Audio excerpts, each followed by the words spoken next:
uncovers and showcases the best of Liberia and shows the world the truth about Liberia. We educate, elevate, and promote all things Liberia. We conduct interviews, panel discussions, debates, and more. Tune in to Focus on Liberia on Facebook and YouTube and be a part of the stories that make up the news. This is Focus on Liberia, and I am Dennis Jah. Hello, ladies and gentlemen, and welcome to Focus on Liberia. This is Tough Talking Thursday. My name is Dennis Jah, and we're broadcasting from Atlanta, Georgia. In tonight's edition of Tough Talking Thursday, we're going to be zeroing in on the vision of presidential aspirant Alexander Benedict Cummings, his vision for Liberia. Mr. Cummings, you want to be president. What you want to do for our country. That's why we're going to be discussing here.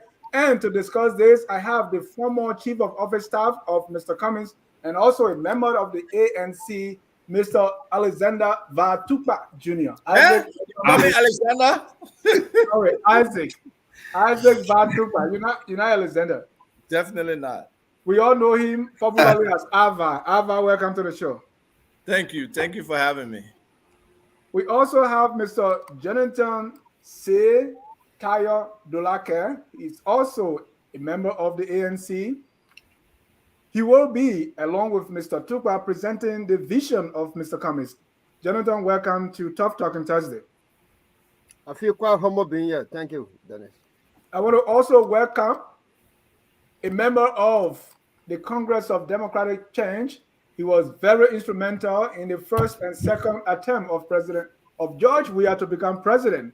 Mr. Blowjay Chorpie Charlie, that's Blowjay Nation. He is an unabashed and unapologetic sedition. Chorpie, welcome to the show. All that description, my man. Tough talking. Welcome.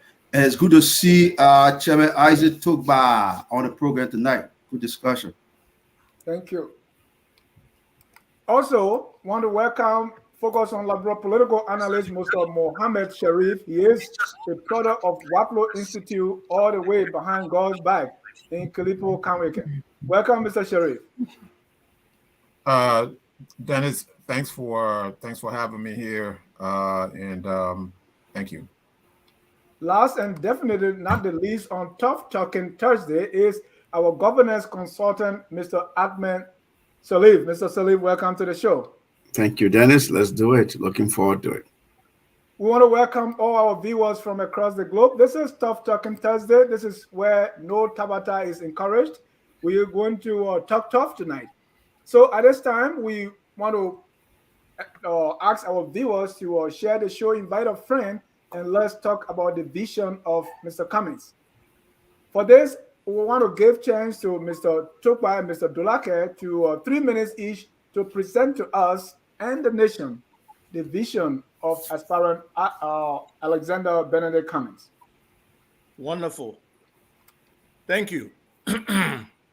So at a high level, Mr. Cummings' vision is to really transform Liberia into a 21st century country. Okay? His focus will be investing in critical infrastructure. That means we need significant infrastructure, but he looks at a critical one that can impact economic growth right away. He'll be increasing investment in agriculture because we got to drive towards food security. Definitely increase investment in human capital because you know what the education rate is, or the literacy rate of our people today is very low. We don't meet the benchmark to be a functional economy. So that's a very, very important part of his vision. And at the same time, he wants to ensure that Liberians can benefit from our own economy, right? We have a wealthy nation, but that has not translated into the lives of the people. And in order to do that, we got to expand value addition of natural resources, and we got to end this culture of impunity and corruption that exists. So his high-level mission is to empower Liberians and uplift Liberia, right? But come with that, there's some standards that he sets in terms of core values: equality, inclusion, hard work, a development focus, and patriotism. So with that focus, the priority will be on labor intensive, because you know we have a significantly huge young population that don't have the sophistication, education to be merely in the service industry. So we got to use a balance of mechanization and labor to get into the whole development structure with regards to agriculture, infrastructure, and all of those things. Whatever it is, we got to have some level of, labor for our people to be able to get those jobs that they should get, right? And this involves everybody. This is a stakeholder arrangement where we really believe the Liberian people should own the situation and own the problems and be involved in the solutions. Then government has to be more of a facilitator than the kind of player government is today. And then there are other people, other stakeholders who are key, other people in opposition who would be there to be a balance for what this government would be, the Cummings government will be presenting. Then a significant part of this whole vision is unlocking the value that's Liberia. We have a lot of potential that just seems to be laying down, seems to be dormant, seems to be unproductive. So he wants to bring that to bear. And what are those things? He wants to build a 21st century Liberia, like I said, the infrastructure. He wants to create jobs and revitalize the economy. He wants to develop the agriculture sector.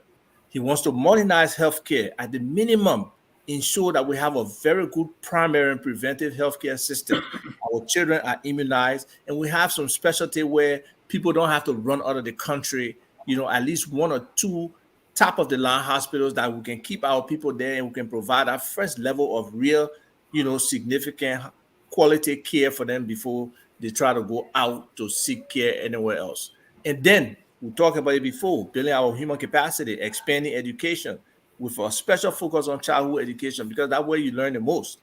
And then teachers training, because if you put garbage in, you get garbage out. And again, we talk about the literacy rate. We got to focus on adult education. Then you say, how can he accomplish this vision? He got multiple ways he's looking at accomplishing it. Undergirding that will be governance and security, ensuring that we're in an enabling environment or safe environment to do the things we want to do. And part of that environment is fighting this whole corruption thing and ensuring that people are protected. Then a significant part of this is engaging the hearts and minds of the Liberian people.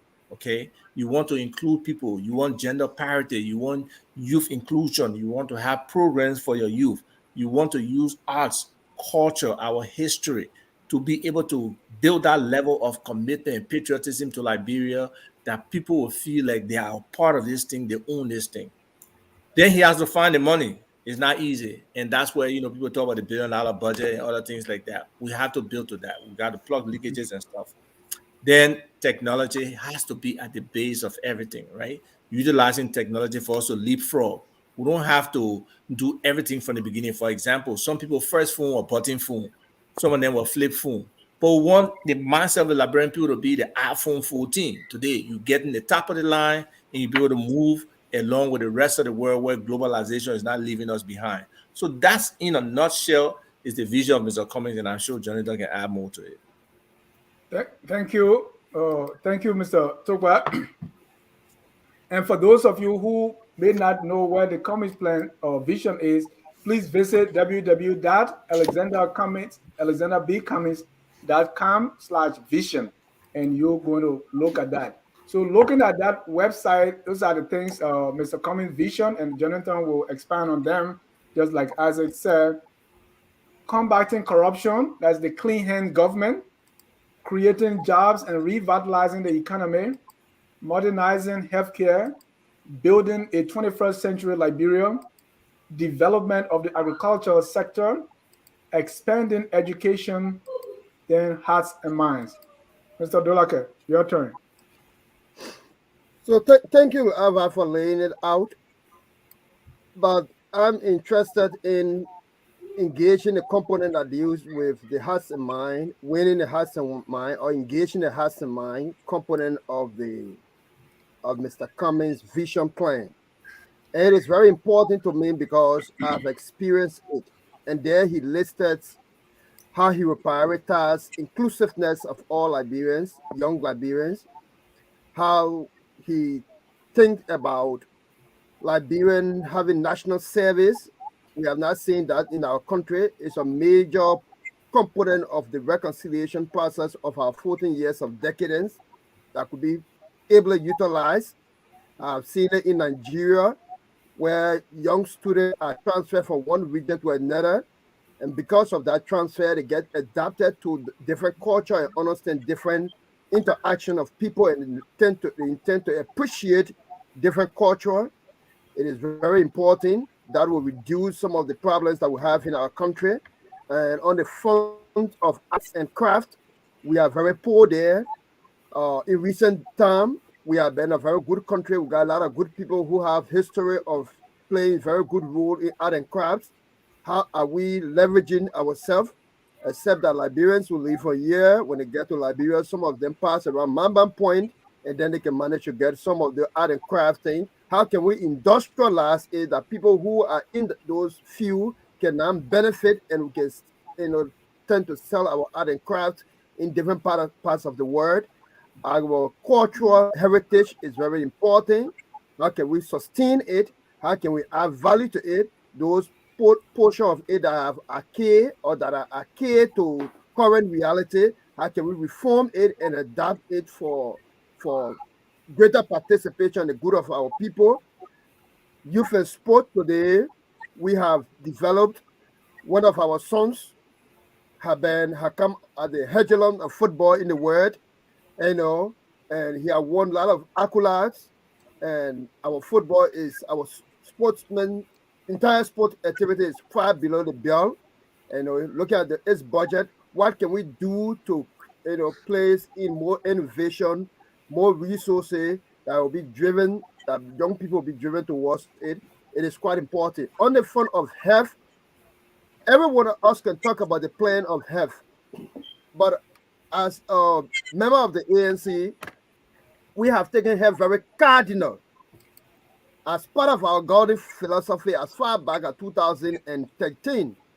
And Mr. Cummings, capturing it from there, he had emphasized that preventive is an area of concentration, because it's better you prevent what could happen than allowing it to happen and cure it. So curative is, of course, a measure that will be taken, but preventive should be the focus point of it. On the issue of technology, we all here today can bear in mind, and we are witness to it, that technology is doing extremely well in the Western world, ultimate system. And until we can reach to that level, where we can automate our system, where there will be 1,000 police in central Monrovia, we can reduce it by traffic light, we can reduce it by stop sign, we can reduce, physical cash by handling in your hand, by handling it, then making it a country, a cashless country. Those things can only happen when you have technology at the front line. And by technology, it reduces our biggest nightmare, which is corruption, which has also created a condition in our country that people don't trust the system. So to sum up it, Mr. Cummings will bring confidence to the governing structure of our country. That is to fight corruption.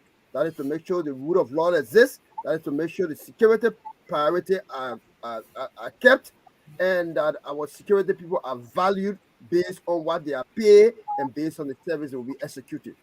So those are just few things that I just wanted to chip in concerning what I've spoke about. But lastly,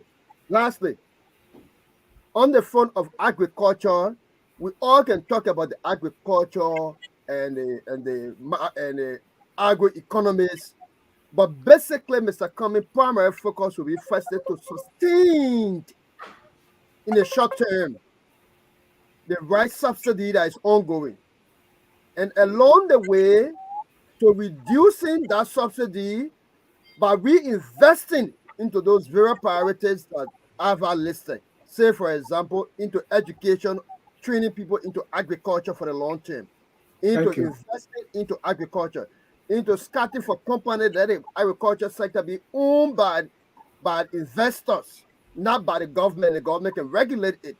How the government can store food that will be produced. So thank you, Jonathan. Long term. You will have more time. Don't worry. There you have it, ladies and gentlemen, the vision of Mr. Cummings laid out by Mr. Isaac Tukpah and Jonathan Tayo Dolakeh. Gentlemen, before I can bring in the rest of the panelists, let me ask you, how did Mr. Cummings come up with this plan? I know I've been in organization, maybe I've not done this for a country, but I've participated in visioning. How did Mr. Cummings arrive at this thing that he has chosen as the vision of the country? What was the process like? Well, this vision is not old, and it's not new. And if you want to, I can share with you, if you allow me to present a video from Mr. Cummings explaining these same things. Now, Mr. Cummings is a Liberian, and that's why I say Mr. Cummings understands the issues when I talk to people. He has a very natural understanding of what plagues Liberia. Mr. Cummings grew up in Liberia. Some of these same things that are happening today, they were challenges to him back in the day. But in terms of the visioning exercise, it involved a significant number of people. So yes, you can have that idea in your mind like he did.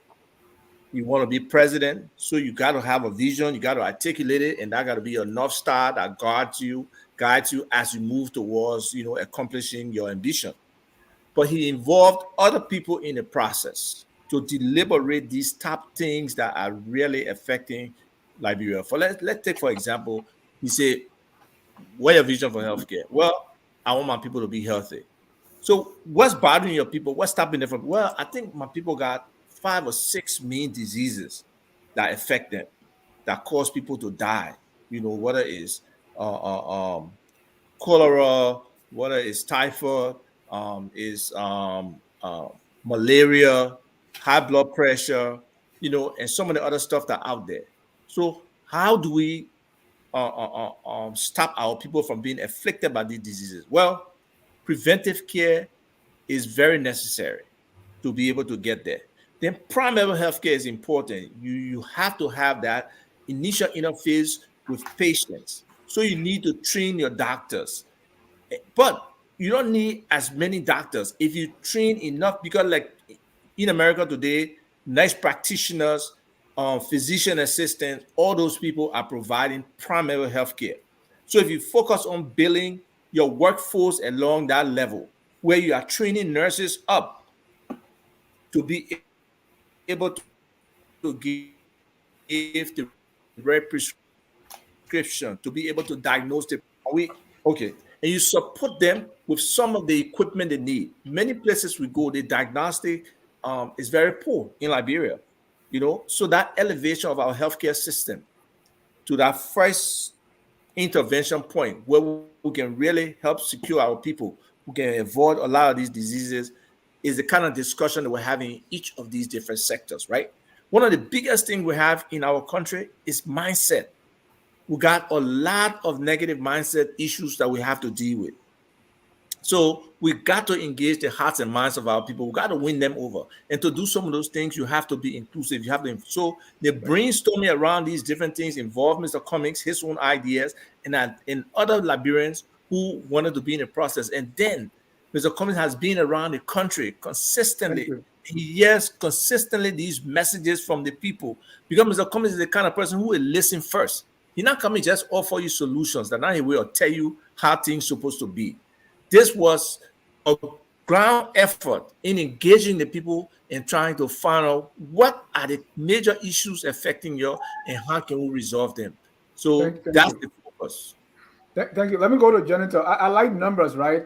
Even God loved numbers, that he devoted one book in the Bible to just numbers.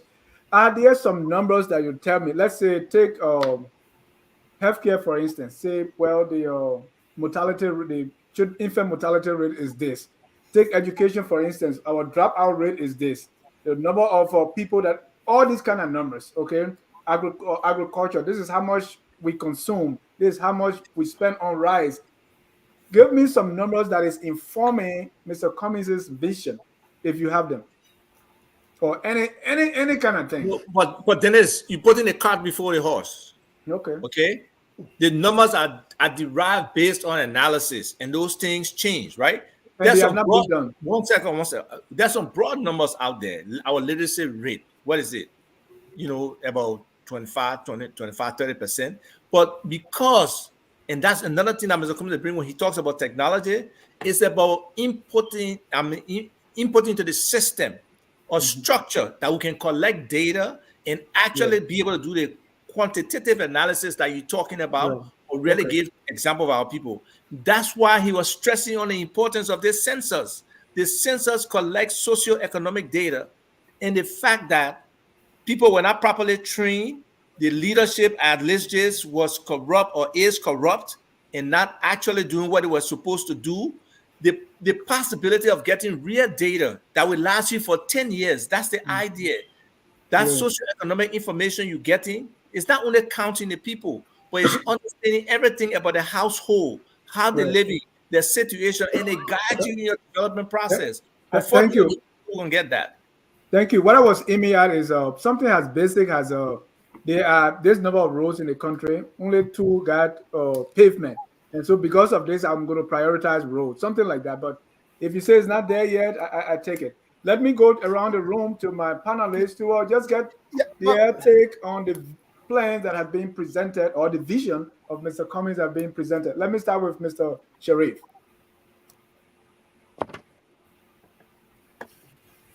Yes, Dennis. And Mr. Sherif, before you go ahead, let me just summarize.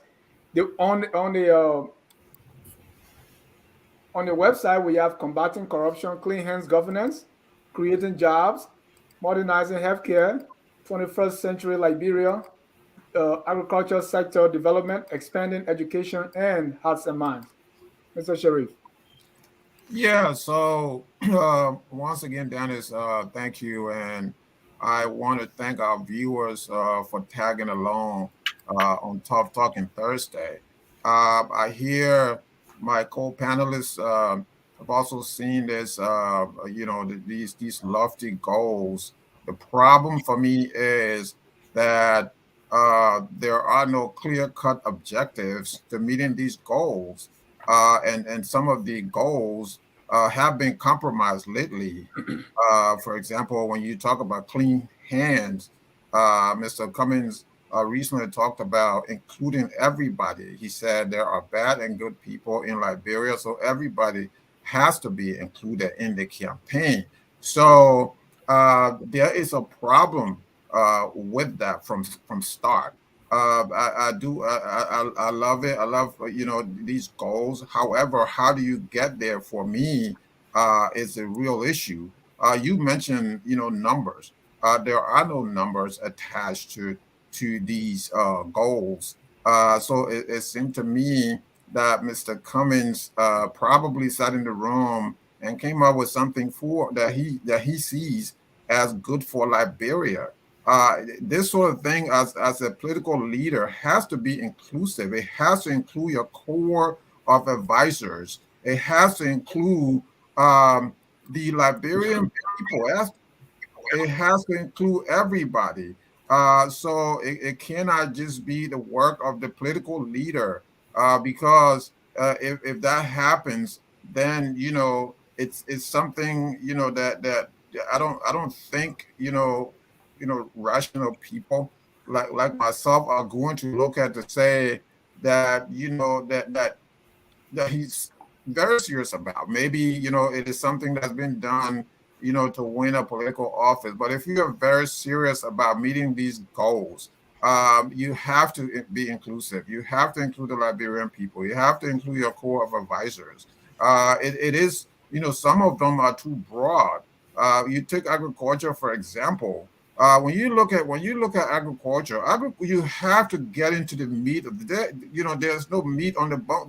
There's more meat. We need more meat on the bones. You talk about agriculture is very important. This is a key sector in the Liberia's livelihood.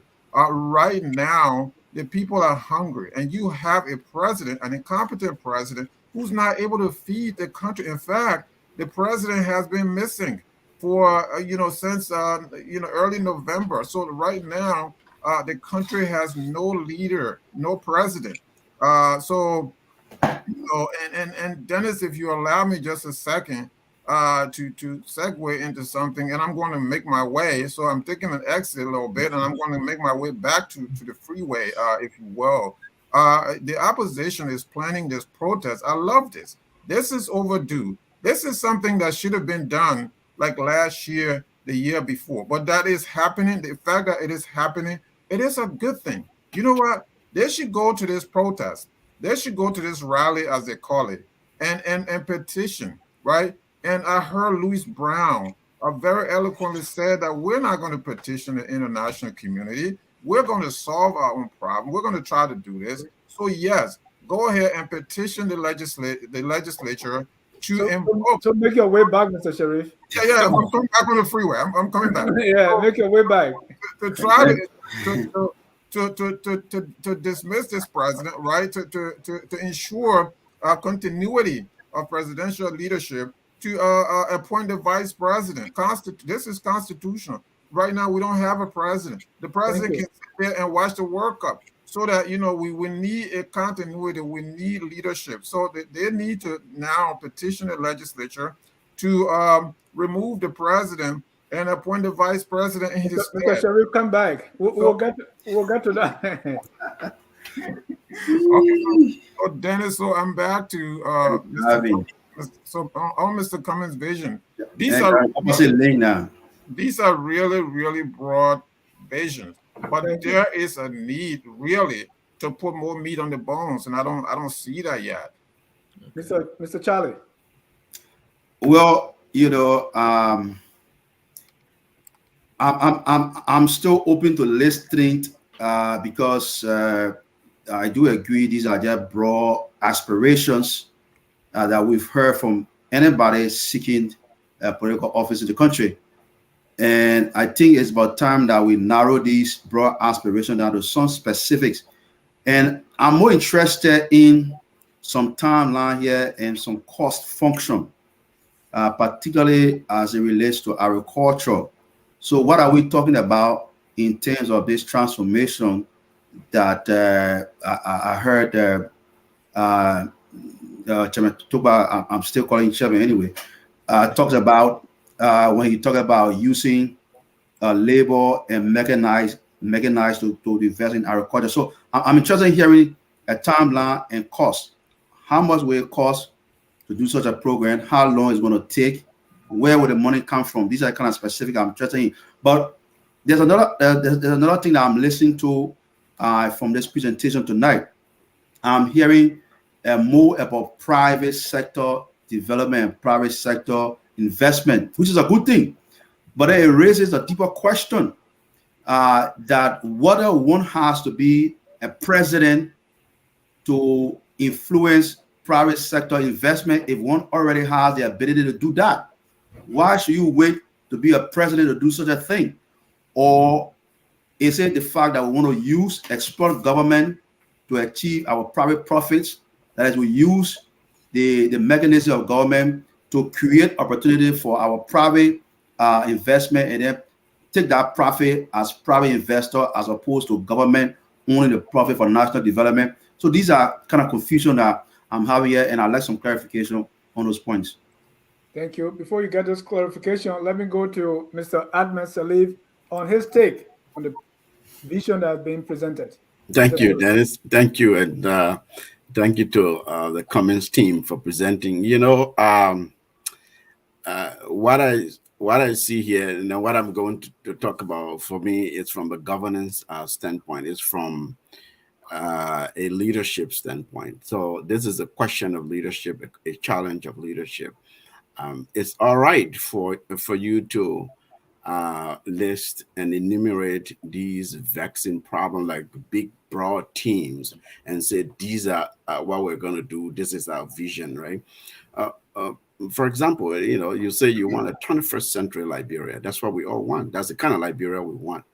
That alone encompasses everything else that you've listed, right? A 21st century Liberia is that Liberia where everything is functioning this well. There's good governance, there's the rule of law, education is working, healthcare is working. You have good infrastructure, you have good, business environment. You have a system that functions well. Whether it's the judiciary, whether it's the other branches of government, and you can't do that alone as a president. I know our country is, has this imperial, all-powerful presidency. But with this, you have legislative implications, right? And we can assume that the legislature will be for a a President Cummings, for instance, right? So you have to have a legislative agenda to lay this out. And so when you are formulating vision from a governance perspective, at least, for the campaign period, of course, you want to put something on the table that, these are the needs. This is what we see, right? An ambitious vision, but it should be realistic. And you have to show that realism. You have to show us how realistic are these visions and how can we accomplish these within the tenure, the time frame that this person will be the leader for. We're not asking for all the specifics, but at least demonstrate, like what Dennis was asking and others have spoken about that, demonstrate to us that, show us, don't just say, show us that you know the baseline data, you understand the baseline problems. And here's where we are today. This is the vision for this particular sector, and here's where it will take us. Here's our immediate low-hanging fruit, first 10 days, first 100 days, first year in office goal. Here's the medium-term goal, and these are long-term. Here are the reasons why we're making this, immediate and long and medium and things like that. Give us some cadence and show us how you'll fund this, right? You're going to go to the legislature, obviously, because we have a budget law system in the country. The budget has to be approved by the legislature. Appropriations have to come from the legislature. You have to govern in partnership. There are all kinds of elements that have implications. So when I say it's a leadership challenge, it's a governance challenge here, I think that the Cummings team will do well with what they've listed. If they can also demonstrate to us that they have a plan for how to work with the legislature, how to work with the judiciary, how to work with civil society and the citizenry, and why these and not others. So I give you a typical example from a development perspective. Education investment, for instance, does not give you immediate dividends. And you may disagree unless you focus on TVEC, technical vocational education, right? But if you're investing, let's say, in primary education, or you're investing in say high school or K to 12 education, it takes 12 years, 20 years to really begin to see the dividends that's turning around the population, and we're not even talking about higher education and other aspects of human capacity development. So when you present us an education agenda, which you should have, but at least show us that you've done your research, you understand the education challenges and the problems in that sector, and this is why you're coming at it at this with this approach. Because everybody else will talk about education, agriculture, economic growth. Everyone will say that. The question is, who is showing contrast, and whose contrast is realistic? Who is showing us how that they would accomplish this, that they're not just enumerating this ambitious, like someone say, aspiration, and say, this is our vision. Because if you say, again, I want Liberia to be the 21st century Liberia as a vision element, and then you list all kinds of other areas as elements of your vision, I begin to wonder, what are you talking about? Because that 21st century Liberia alone, I would take that and lead with that, right? And lead with that, and then work my way down. This is what I mean when I say 21st century Liberia. Here's an example of a 21st century country. Here's where we are. This is where we are on this index, on this development index, or whatever it is that you will show us that contrast. I don't hear that. I don't see that. Thank you. Let me go back to the Cummings team. We put a lot of on the table for you. No. It's wonderful. It's wonderful that they put on the table, because like Mohamed, Jonathan wants up first. Oh, Jonathan, go ahead. Yeah, they say when you're cooking potato, the big one can go under. So let Jonathan be on top. Go ahead, Jonathan. And so I listened to Mohamed, and he spoke of the vision as Cummings not probably listening to his co-advisors or not including Liberians. When you talk about visioning exercise, you bring about how Mr. Cummings engaged the public. So the individual vision, how the vision is developed, and how the vision is harmonized. So the individual vision is what the person perceives, what they are thinking. As I said it, Cummings had lived in Liberia before. He had understood the problem. problems that existed in 1980 still exist today. There are wanton corruption. President Tabata was killed for massive corruption. What is happening now is in quadruple. So Cummings know that. He goes to the community. The people Mr. Jonathan, let me stop you. What is there to show that corruption has quadrupled? Do you have any data to back that, what you've just said? The finance minister can't even tell you how much the president is spending on trip. Then you expect the data is hidden. This government is not accountable. They're not transparent. So we address the. But let Dolakeh go ahead. The finance minister. Wait. The data available in this instant case is the 3 officials that have been sanctioned, and the president on an oath had told us that there will be an investigation. Dennis does not know the head of that investigation. Dennis does not know the committee. He does not know the time frame and when the report will be submitted. That demonstrates. And how is that different from corruption under President Doe, for instance? That's what I was talking about. Because you see, when you are doing a vision.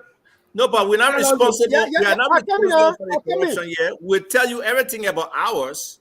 Okay, but again, we're discussing. No, he said a quadruple. That's why I wanted to see. Because the man quadruple number. That's all your opinion. Yes, okay. But what I was trying to say in essence is that under President Doe, even if you want to go there, we never had GSC. Under this government, we had GSC that is of no excess.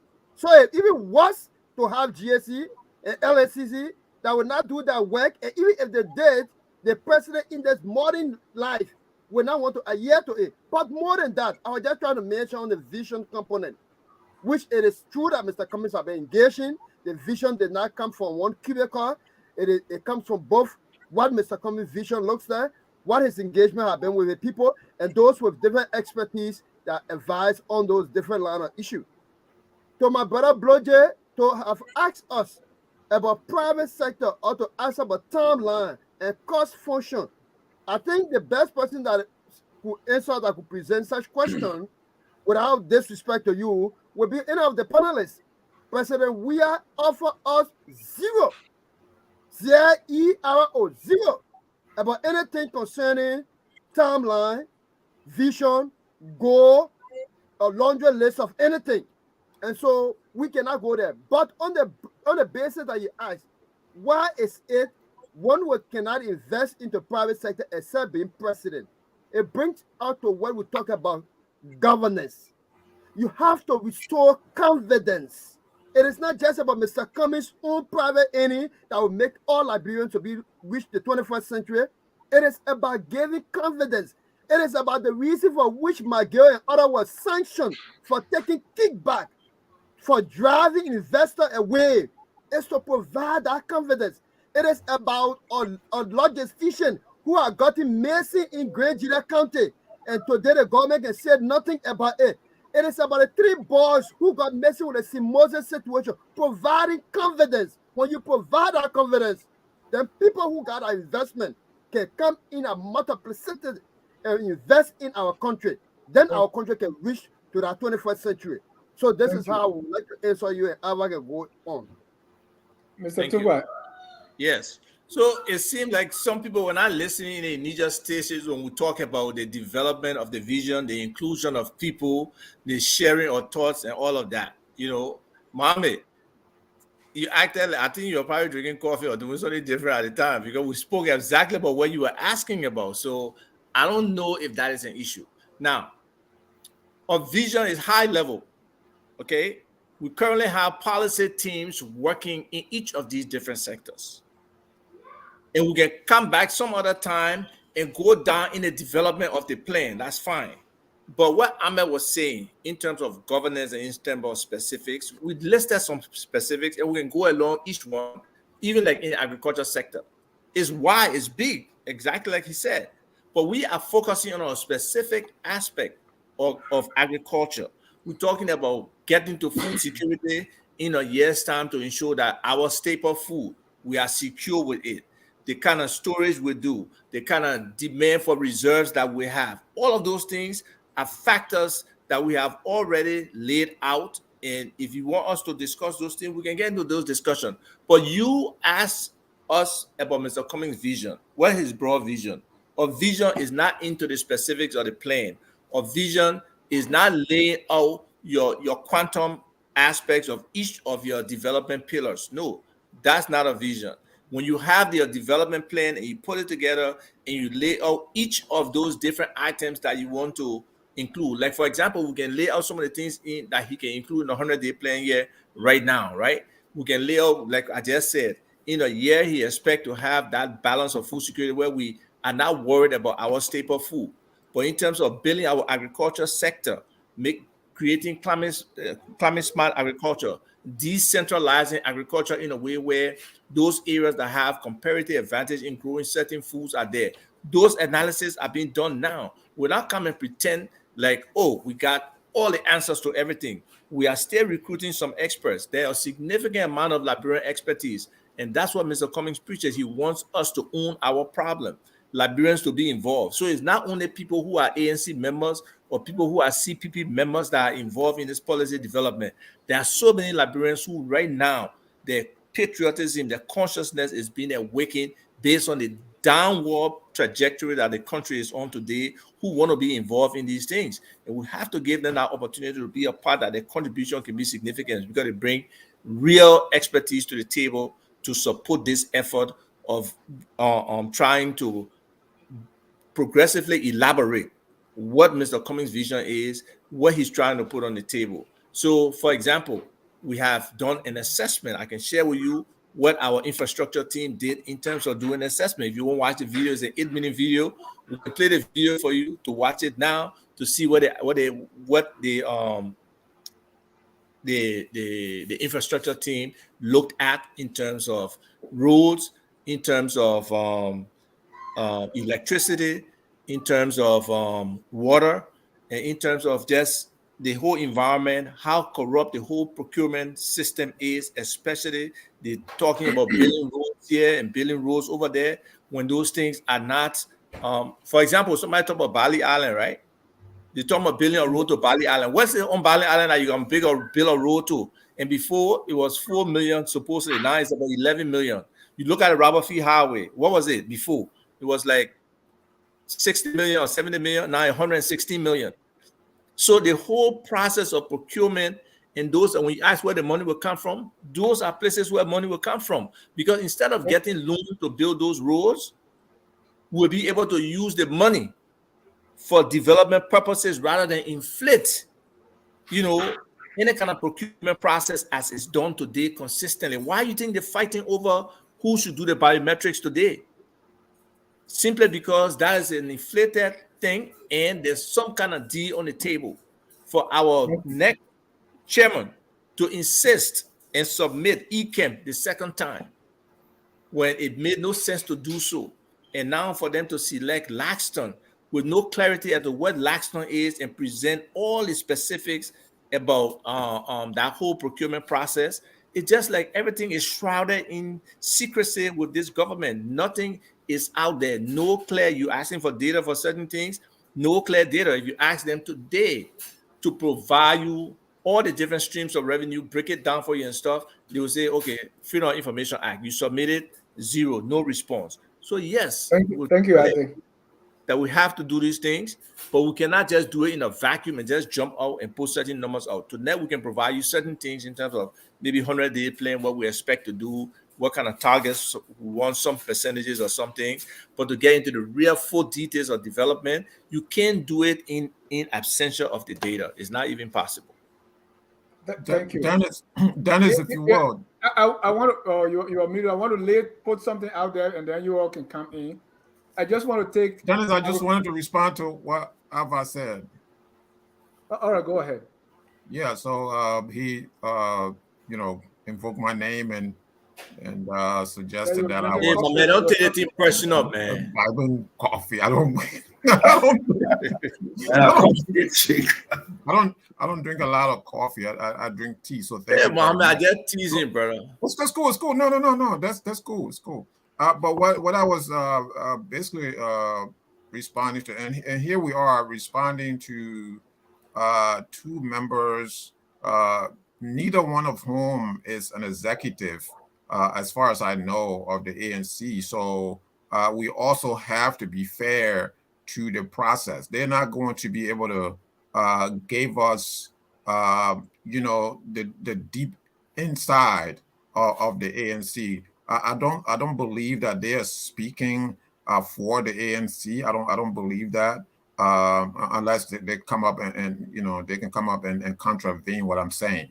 So, but just answering the question to Ava. Ava did say that when you ask the question, then it's directly to your question. How is he coming up with these policies? He did say that this vision. He did say that Mr. Cummings has been living in Liberia. Mr. Cummings has spent a long time in Liberia. As far as I know, if that is the matrix, I think So, that so is that no, Dennis? Is that the only thing he heard? Didn't I say Mr. Cummings consulted with communities? He went to the people. Did I'll I come not to say that that? part. I will come to that part. Oh, okay, all right. That part. Okay.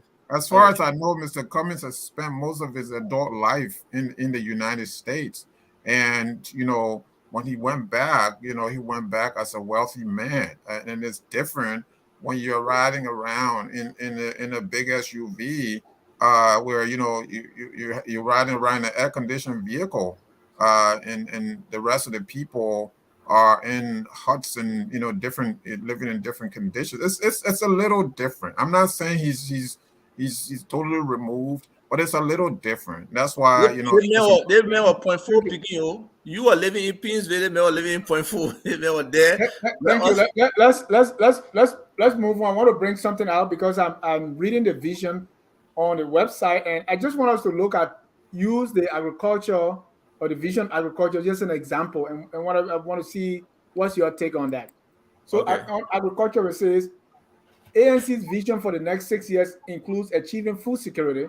Liberia will be able to feed its citizens while decreasing dependence on imports.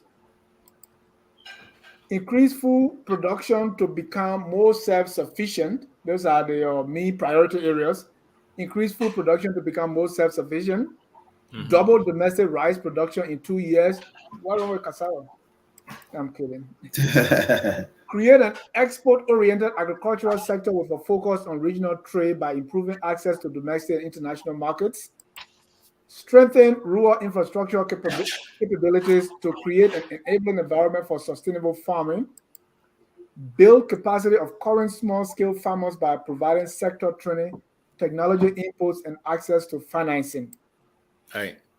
Yeah. So you want us to react, Dennis? So react because what I don't see is I don't see that. All right, go ahead. Yeah, so as Mr. Tukpah and Jonathan, you guys have to allow us to scrutinize your vision and hold your feet to the fire. It might help you, so don't be defensive here. There's We embrace it. Yeah, exactly. No, but if you go after each person, each issue that we raise, each person speaking. Hold on, please don't interrupt me. I didn't interrupt. Let me make my point. But I'm just trying to send a friendly caveat out there because I sense that. You're my brother, man. You're my brother. Yeah, exactly. So let's have a conversation about our country here. You see, the agriculture vision that you just listed, Dennis. Look, for 6 years, I worked for a major international development government in Liberia on these issues, travel across the country. We have what's called binding constraints. So let's be realistic about our country, about what we can do. So, for instance, the rice production double 2 years a time frame, that is just not realistic. So why is not realistic? Hold on. No. Let me make my point. Let me make my point. I will show why it is not realistic. Okay, if you know the country, because if you insist that is really realistic and you can show me how, then what Mohamed is saying, okay, so you don't know the country, then you say, oh, you don't know the country. I don't want us to go down that rabbit hole. But the point is, listen, what's happening in agriculture in Liberia, our terrain, our road conditions, these binding constraints. You cannot do value chain. So let's say you want to increase yield. You say you want to do mechanized farming, right? Mechanized farming, I'm not an agricultural expert, right? But If you study economics, a little bit of public policy, you touch on these things. So you know a little bit about governance. You got to understand all kinds of macro, micro concepts, right? So that's where I'm coming from. I'm not an agroeconomist or anything. But there are binding constraints. For instance, road, power supply. And you're talking about creating the whole value chain. You want to create a mechanized farming system in the country. And then along that, you want farm to market role, you want access, you want to be able to do value addition, because you're talking about increasing exports now, so that you can increase your export earning base to balance that deficit, export import deficit that we talk about. Liberia is so deficient in that. That is a good thing, right? But that cannot come in 2 years. It cannot even come in 4 years, given where we are in Liberia right now. Unless you know something which I don't know. The binding constraints we have, electricity and power, Dennis, is the number one of the major constraints we have in the country that does not allow us to spur growth in other areas. In terms of macro, if you're looking at the macroeconomic pictures, for instance. So if you want to engage in, let's say, smallholder, or let's say even mid-size or light manufacturing, your transaction cost alone on the electricity, on the power side, it is prohibitive, okay?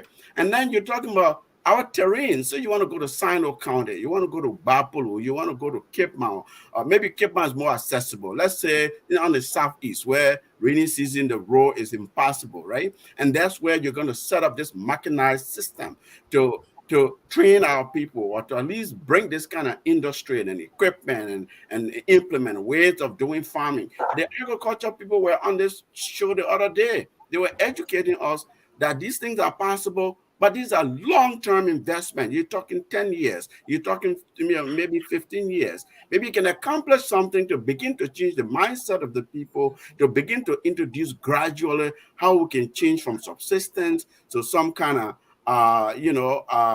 agricultural industrialization that can help us to take off. But it takes time. So I'm just pushing you that the plan is ambitious, is good for good thinking, but it's not realistic. Unless you know something, you have some kind of data I don't have access to, then educate us. What's current domestic rice production, do you think? What is the current? And that's what I was asking you. These are the numbers I was looking for. Right. So we probably produce 20%. Back nearly 30 years ago, we're producing 40% of our domestic consumption. Today, we're about 20% of our domestic consumption. And you say we can't double that? Yes, we can. We can, but you're making my point. Listen, can you just explain all the binding constraints? Yes, okay. You can lift binding constraints, okay? We start with the roads. You're not going to pave every road. No, okay? You will strategically pave the road to make sure that they are passable all year round. And you can do that. Look, like for example, the road to River Cess. There are probably 10 spots on that road every year that they rain because of the river that probably flowing on the little overpass or underpass that it overflows and it messes the road up. So when you patch the roads, you're not paving every road across the country. You guarantee that there's road maintenance and that those particular points of the road will be passable. That's the first thing. The farm to market roads, they're not going to be paved. You got to get some yellow machines in to afford you to do that, to be able to make sure that the farmers can get to the market. Okay. Then when we talk about the energy, we don't have to get the hydro. That's one of the limitations. We can utilize solar energy. There's huge potential for solar in Liberia because of the amount of sunlight we get. So we can utilize solar energy. So we can cover those constraints. And we have demonstrated some models in Liberia already where some people are utilizing solar energy, they integrating it with groundwater and some advanced technology with regards to fabric and other organic food growing methodologies to grow food in a better way. So yes, our country, we are blessed that we are not too many. We have significant amount of land available for us to grow food. With the help of some level of mechanization and balancing it with labor, we can get to do that. We can decentralize the growth of food to the specific areas that have those capabilities in certain amount of food. We don't have to grow rice in every county. No, we can base on the kind of rice we're growing, highland rice, lowland rice, and be able to do those things. So again, there's a lot of waste in the sector. There are a lot of mismanagement in the sector. With the right approach, with the commitment to decentralize and grow food with the strength in those economy, in those particular vicinities, and then be able to have some value addition, like we just said, utilize solar energy to add value. Value addition is not that difficult. We can get this process going. We can grow food around the country. Those are capital investment. Yeah, I think. Hold on, Ahmed. Yeah. I want to bring in Chorpie. Hold on, Chorpie. I want to bring in Chorpie, but Isaac, you know that agriculture is not food alone, right? I see that in your agricultural plan is mainly about food. No, we're just talking about food. We're talking about food. Agriculture is not food alone. I read a vision, okay, because it's the vision is more about food, and that's why I was talking about the current situation. Food security is the prime thing, right? You got the fisheries that you can include in agriculture. You got your entire value chain that you can talk about to get to your production level to be able to export things. There's so much potential in our agriculture sector that's untapped, and that's why we are confident that if we apply and put the right funding in agriculture, be able to bring the market to the people. Again, there's no real value chain agriculture in Liberia. The same people who growing the food, you want to mentor that thing on your head all the way and bring it to the market. It's not realistic. We got to really build a value chain in agriculture that we can separate it, and we can like you talk about the role, have an effective supply chain to be able to get our food to the market. That's why the support. That's why before you even talk about your vision, to understand the landscape or to do the current state, that analysis is very important. Now you are trying to give me something when you talk about the 40% of our production and all that. That's what I was looking for when you said let them talk about Mr. Cummings' vision. Yeah. I know. You didn't say bring your working details. Let's discuss your entire plan you're developing. You didn't say that. There's a dichotomy there. It's different. Right. It's not the same.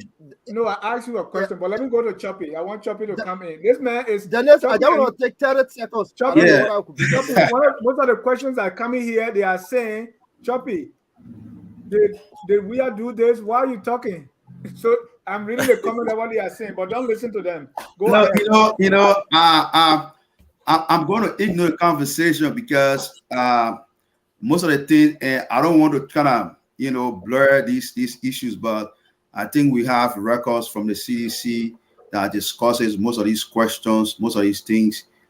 Before even the CDC came to power, we did have, we can celebrate that the CDC was the only political party that had a clear agenda, a platform document. All right, let's leave that one. Let's come back to it. So let's get to the.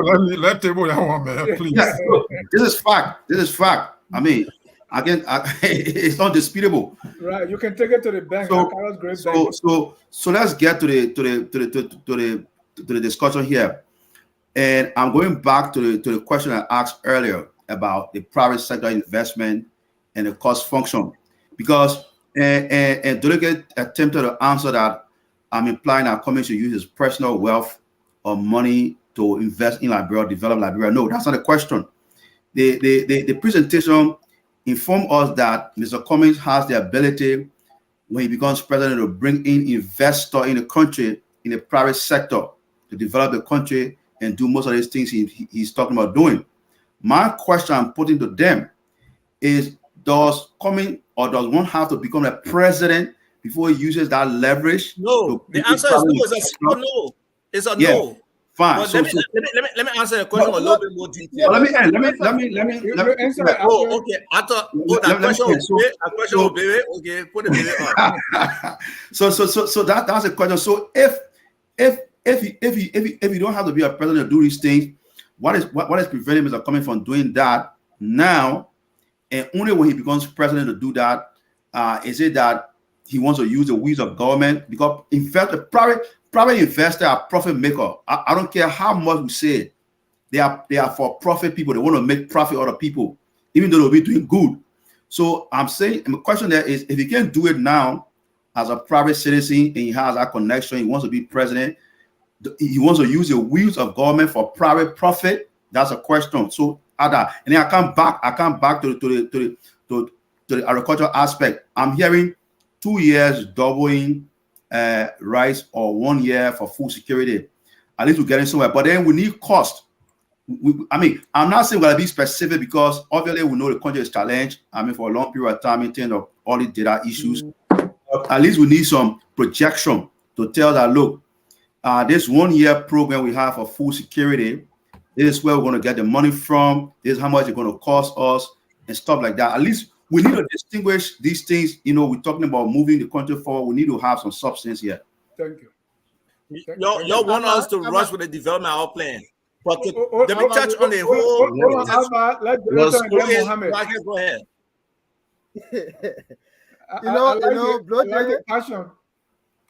Blodgett, I'll lay it out and answer your question. I agree with you that development in any country is driven by the private sector. I also stated that there should be confidence building. That is what is lacking under this government. So while it is true that any private citizen can invest, the biggest, stronger aid rests with the government that should have the will and create the environment. As it is right now, the environment is not created. That is why 3 officials have been sanctioned for kickback, for procurement processes, for bringing in, for mobilizing ex-generals against opposition. These are unfavorable climates that have been created by this government. And if Mr. Cummings should assume the national, or when Mr. Cummings assume the national leadership, he's going to make sure to restore that confidence in the rule of law, in security, fighting against corruption, something that you fail to do to other people, not for the purpose of their persecuting, but for the purpose of compliance purpose. You renege on it, the government renege on that on the agenda. So we are saying, Mr. Cummings is saying, when he assumed national leadership, these are areas that he's going to focus on. And when he focused on it, people who have that money outside Liberia will definitely invest in a secured environment like Liberia. On the agriculture front, I heard my brother Ahmed saying Sano, River G, and what have you, but he didn't talk about Nima that got a quota rule.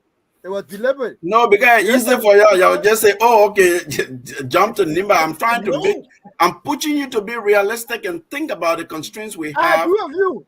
And I agree with you. I like your point. So in the Nimba rainforest that has quota rule, we're going to concentrate in areas and terrains that can grow some level of food, whether be it from the highland or the lowland. In the River G area, that quota rule is already covered, that you can connect farm to market road. We're going to concentrate on the port system. That port that built already were sanctioned for, we need to expand those ports so that it can be able to carry gasoline to the people, because even traveling on the road, it's a long distance. There's no port in River G. Dolakeh. There's no port in River G. No, I'm saying Maryland County. Maryland has a port. Sando has a port. So they can be able to give leeway to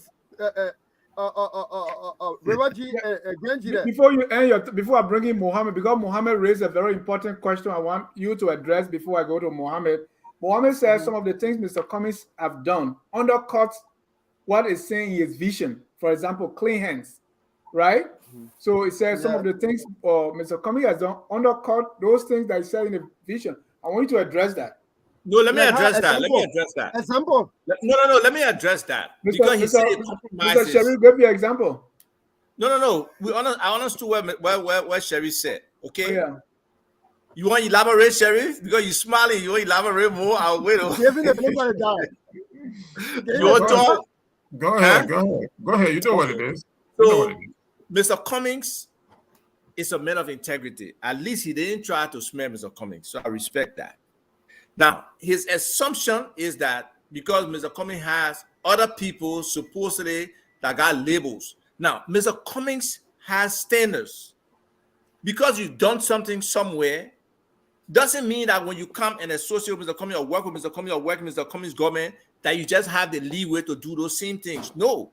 You know a lot about rehabilitation, Mohamed, and you know when the rules change in situations and people apply those rules, people conform to those rules. If they don't conform, they get thrown out.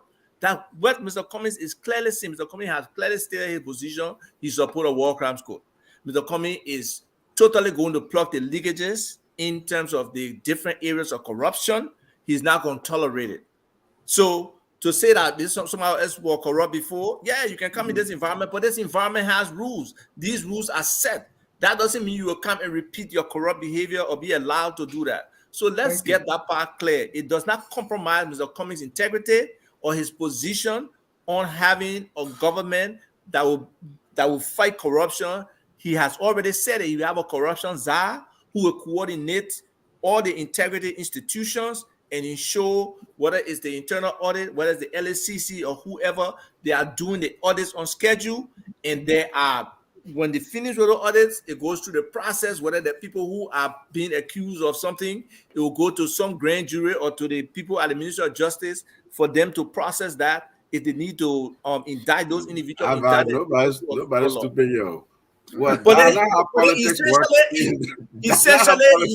essentially, you're saying that the country cannot change. That's what you're trying to say. Is that right? No, but I'm saying that that's not how politics works, right? So you have people who are supporting you from the get-go, who are going to help you get elected, and then you get in office, and these people get indicted. Of course, look, in an ideal rule of law state where our institutions are inclusive and they're strong, of course, right? Yeah, the law is the law. Isn't that what we're trying to get to in Liberia? I'm being brutally honest with you. I'm being brutally honest with you. Mr. Cummings is clear. Mr. Cummings is clear. You're not hiding from anybody. It's not as clear cut as clean as you're trying. You're shoving it down your throat, right? No, I'm not shoving nothing down your throat. No. You, Ahmed. I'm pushing anything down your throat. I understand. I'm just joking with that part. But on a serious note, right? I mean, you were praising Mr. Louis Brown. I don't know, maybe over here somebody was joking around. This is an intelligent man. This is somebody who has his own sway, right? All these people, I'm not going to call names, but all these people were. No, but feel free to call names. We don't have to hide names. These things are documented. Hold on. Let me just, so all these people that are NPFL connection or previous or TRC indictment or mentioned, because the TRC report the commission was in a court, but at least it was set up by a legislative process, right, to investigate, had a mandate, and they concluded his mandate and did investigation, considered evidence, testimonies and witnesses and so forth, and based on the preponderance of all of that, recommended these individuals and for their complicitness in what happened in the country. Okay, so some of these are serious allegations. Mr. Cummings came to us and said, listen, I'm different. I want to be a different president. I want to govern differently. What's happening here is messy. We've been doing the same thing for nearly 200 years and been expecting different results. It doesn't work that way. We're going to have to work differently to get different results. Granted, we say, come to us. The guy comes, he begins to do things the same way we're used to seeing people doing around us.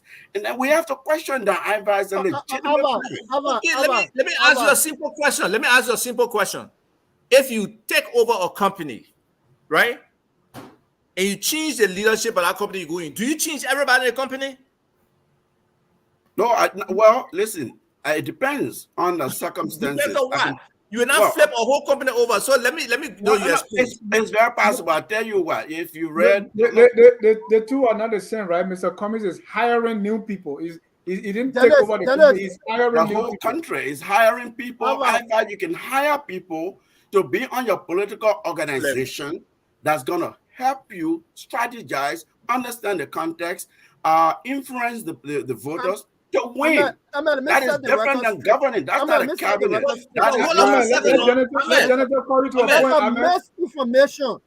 There's a misinformation. When you premise your thought on hiring a person, it is completely erroneous. It had no basis. Absolutely, it does not exist. Mr. Cummings has never ever hired. I didn't say that. I didn't mention hire. I want to mention reference to Mr. Tukpah's question. Okay, let me answer the question now. when the thief was seen on the cross with Jesus Christ, one person said something that all of you know. That he said, "As was he free yourself." The other thief said, "But the thing that he did, the thing that we did is not what he did. He tried to praise Jesus Christ, even in his guilt. And Christ promised him something." So was he trying to say he equate himself to Christ, or that Christ was a thief? In reality, those individuals have seen Mr. Cummings demonstrated efforts. They are listening to him when it comes to war and economic crime code. Among all other persons, they have decided that based on the person's character and the virtue they come to leadership with, we are volunteering our service to support him. This is in no way a contract that Mr. Cummings, because we are supporting you, the war and economic crime completely drop it. That is not a contract. No. Thank you. Mr. Dolakeh, let me take you back. Go ahead now? Can I go ahead, Dennis? No, let me take Mr. Jonathan back to a little history, right? When President Sirleaf was also in the TRC report suspended for 30 years, what people, and she said, basically, no, what people did was they went and hid under her covers so that they too could be protected, right? So you can look at it from both ways. You could also think that they are going to Mr. Cummings so that Mr. Cummings become president to protect them. No, they are not. They are not. No, hold on, Jonathan. Let me address this because no, let me get in 1 minute, so I can forget. Under President Sirleaf's term, when they came with that 30-year, whatever year, it was not in accordance with our jurisprudence. Our jurisprudence said the person accused should face his accuser. So that is what Mr. Cummings is saying. That is what Mr. Cummings is saying. The war and economic crime should come because there are people who committed crimes. There are people who were lied on, and none of us on the platform can deny there are people who committed crimes and there are people who were lied on. And so those people must be able to face their accuser. Thank you. Let me bring in Mohamed. He's been quiet for a while. Mohamed. Yeah. So Dennis, I've talked about some very important things, and I mean the agriculture sector. I mean I continue to admire that. Again, these are lofty goals. The thing for me is how do you get there? So you do need, hopefully over time, there's still some time over time that the Liberian people will be able to see the details, because the devil is in the details. You have to give us the details. Something else that I want to comment on is this sort of a clean hand, right? So and everybody say Mr. Clean Hand. And one of the demonstrations that Mr. Cummings tried to show to us was that Ava wrote a book as a Liberian, as a Liberian citizen. He wrote a book, and this book, from what we read in this book, was based on true story. This was not a work of fiction. And surprisingly to us, what Mr. Cummings then did was Mr. Cummings then cut Mr. Tukpah. That's the book, right? Copy of the book. So so Mr. Cummings then dismissed Mr. Tukpah to our to my consternation, and I said that on this, and I condemned that on this platform over and over and again. I continue to do so. So if you're going to do that to Ava Tukpah, but then you invite Daniel Cheer, so tell me, can someone tell me, can you equivocate Daniel Cheer with Ava Tukpah? Can you realistically do that? So this is the kind of thing that we're talking about. Daniel Cheer was a frontline commander of the National Patriotic Front of Liberia. The inaptly named National Patriotic Front. This is not the same National Patriotic Front that was led by General Chorpie. So let's be clear. His was not, this sort of violent movement. So we're talking about Daniel Cheer, the guy who is associated with the National Patriotic Front of Liberia, is now included in the campaign but Ava somehow lost his position because he wrote a book, and a few individuals, right? A few misguided individuals got in the streets of Monrovia to protest. Okay, so now, including the Minister of Gender, who is not really doing her job, and she gets out there, with a group of individuals to protest in the street of Monrovia about this. And then Mr. Cummings buckled to this kind of, misguided protest over a book written by Ava Tukpah. So, so to me, it's not consistent what he continues to do. So he has to evolve.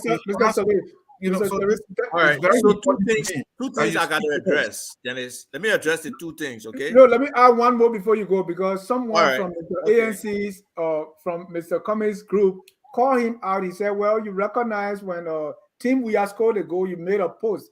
Now, Alfonso Davis scored a goal and you are not making any post. What is that? Go ahead. Okay, so that one, I can go and ask him if he made post or he made post. But with regards to this situation, okay, the first thing I resigned, okay, because I didn't want that noise or that pressure to be on Mr. Cummings for him to have to deal with it. It was like within 6 hours we heard that, when this thing happened.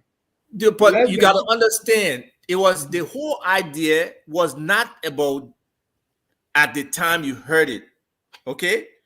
That stuff had been going on. There were people internal who were talking about that stuff way before all this noise came about, from December. Okay. Were you asked to resign? Huh? Were you asked to resign, or you resigned voluntarily? Because of the back and forth, I resigned. I understand you resigned. Was it voluntarily, or were you asked? Voluntarily. It was voluntarily. He didn't say, I come and fire you, or I put your resignation in today. No, that was not a discussion.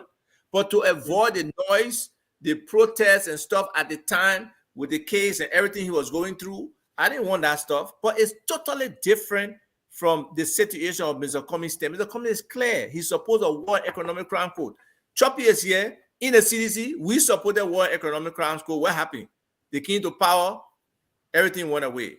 I believe Mr. Cummings has integrity. It will not be the same. Okay, he's made it clear. Now, people are volunteering. They want to support because they feel that's the outlet to the country, and maybe that's the way they will get a day in court.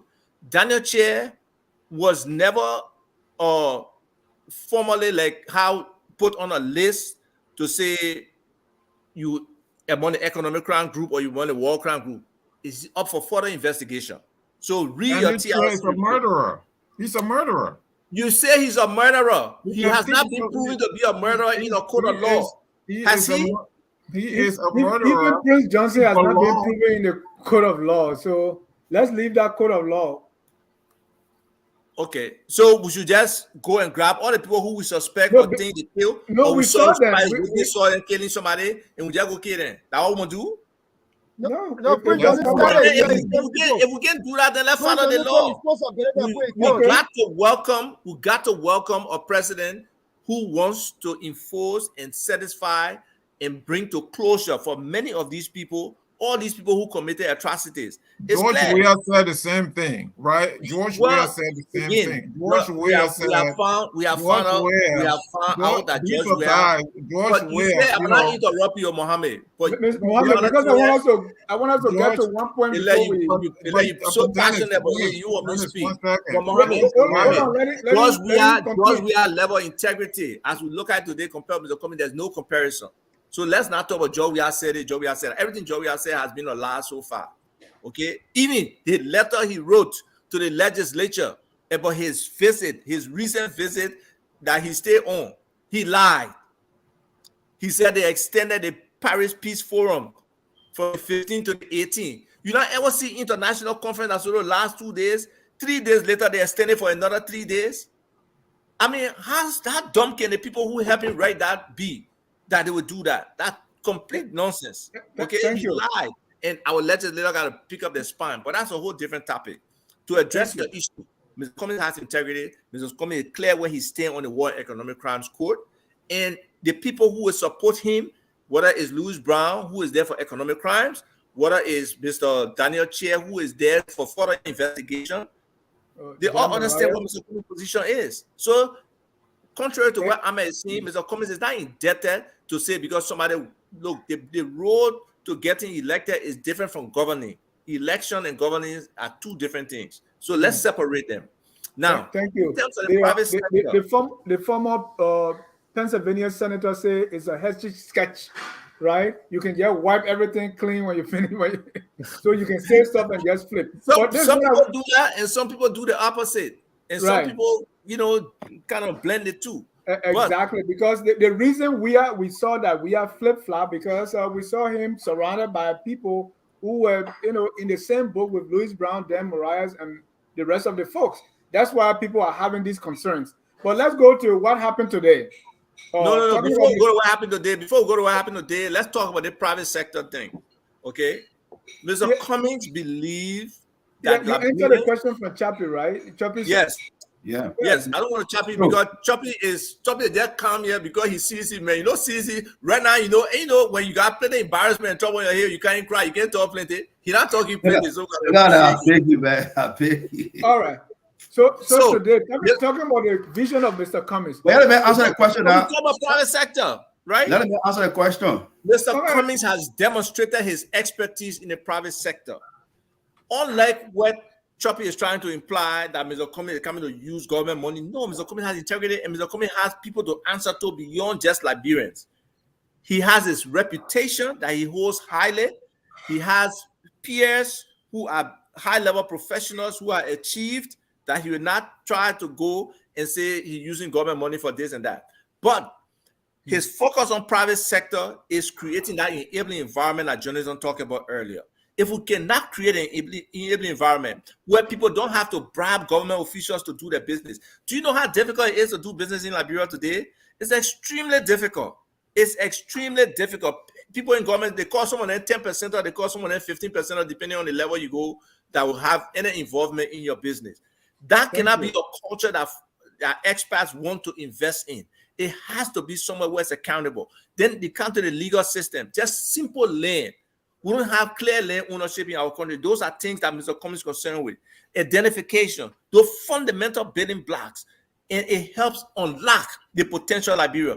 Today, nobody can just easily put the land up to say, this is my collateral for me to get this amount of loan from the bank. They got to go through all kind of rigidities. If we had a clear real estate processing system where all land in this country were identified with ownership, it will be so easy for you to know who owns what. So the private sector is about unlocking the potential of Liberia, getting Liberians to be involved in their own economy, integrating our people that got surplus income and surplus money out there with people who have the ideas and the inspiration, and letting them work together and give Liberia opportunities in the economy. Look, what is the future for somebody who's a keke driver or a pimping boy? Can they visualize themselves owning a taxi, maybe owning a transportation company? Can a market woman who's sitting there every day in a hot sun, can she imagine going to be a store owner or be an importer or be a wholesaler or be a distributor? So we got to find ways that people can do that social climb, that economic climb. And that's what Mr. Cummings is talking about, focusing on the private sector, not trying to focus on government being the largest employer, but to employ Liberians and to shape. Thank you. Those responsibilities that can be privatized. Do you think we should be subsidizing water and sewer or LEC? Those are monopolies. Why should government be subsidizing? So I hope I answer your question, Chorpie. Adequately, you did. Thank you. Oh, look at that. You know what answer. Yeah, because you just asked that question, so as I will put in your plug for Mr. Cummings. Chorpie, they may want to put assassinate you. But talking about Mr. Cummings' vision or the ANC vision, I want to bring to your attention. Is Louis Brown the leader of that campaign team? That's how he was being referred to. Well, there was a press conference today where Mr. Louis Brown called for what he called Retire Suffering campaign, scheduled for December 17, 2022. And the president of the country is supposed to retire December 18, according to the letter he wrote. Just to let me just give you a little of the Mr. Louis Brown press conference.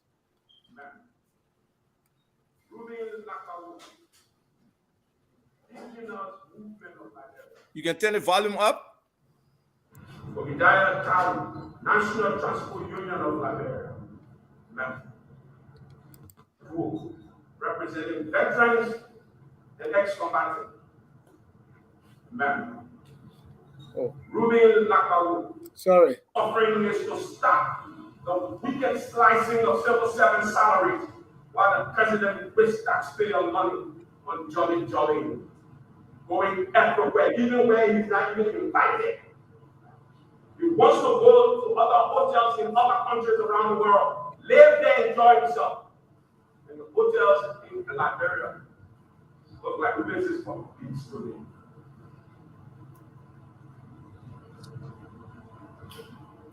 Dire suffering for the drowned 8-week-old baby whose tragic death. And those of us must continue to pray our collective consciences as they can no longer speak for themselves. Die. Who be yours? That was the eloquent Louis Brown announcing the Retire Suffering campaign, which is calling for everybody. Say, if you are not suffering, this is not for you. But if you are suffering, they are calling for a gathering around the SKD Sport Complex to give a warning, to tell the government of Liberia that retire suffering, and you could see the passion. Mr. Dolakeh, you know about this? Is it an ANC demonstration or what? Give me more. You already answered the question. You say, except you are not suffering. Anyone who is not suffering and doing well, then they will not have to go there. Those who are suffering. Who's organizing it? Is it ANC? You listen to the organizer. The organizer is not an ANC member, he's not a CPP member. He supports Mr. Ellis Cummings, and it is clear. Thank you. Mr. Tukpah, is this part of how, to what extent is Mr. Cummings connected with this? To what extent Mr. Cummings is connected, I can't speak to that, but I would say this is an effort. When people tire, they tire now. People tire suffering. Can anybody on this panel tell me today that in general Liberians are not suffering? No, that is by not show of hand, anybody on this panel can tell me Liberians are not suffering? Nobody in the right mind will say that. So they will say Liberians have been suffering even before now. No, right? Well, you can say that if you think it's better. It was better. It's better now. Okay, so let's compare the two suffering. Then. So today the suffering better. No, Mr. Iva, that's not. Let Ava finish. Ava, I'll get you a rhetorical question, but go ahead and learn your thoughts. Well, about asking a rhetorical question bother you, then you want to answer it. But anyway, my point is, when people are tired, they are tired. So it's an open look. We have the right to assemble. That's a right in our constitution. We have the right to rally. We have the right to demonstrate. We have the right to protest. This is a simple rally expressing frustration in terms of where our country is today and where their own situation is, their personal situation where they are suffering. Suffering is not an easy thing. Dennis, I know as popular as you have become, your message box with people that are hustling you every day, not easy. Part of this right leadership will relieve a lot of people of the begging. Our people won't be in power. Our people want to really work, but the opportunities are not there. So they are tired, they are frustrated.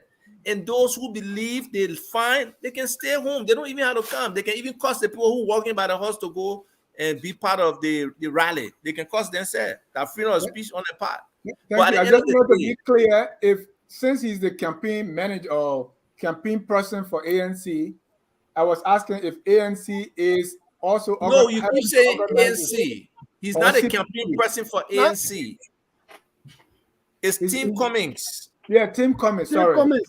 Team Cummings. Is Any Team campaign Cummings? is a violation of election law. Yeah, right. No, you are. Thanks for the correction. Is Team Cummings part of this retire suffering protest or demonstration? Every Liberian should be a part of it if they really care about the country. Every Liberian. Why are you trying to pass this thing? This is not one person thing. This is a spontaneous effort, okay, that started a while ago, and the people went to what do you call it, Ministry of Youth and Sports, and got the facility. They put a deposit down on it. Did you see the letter from the government today?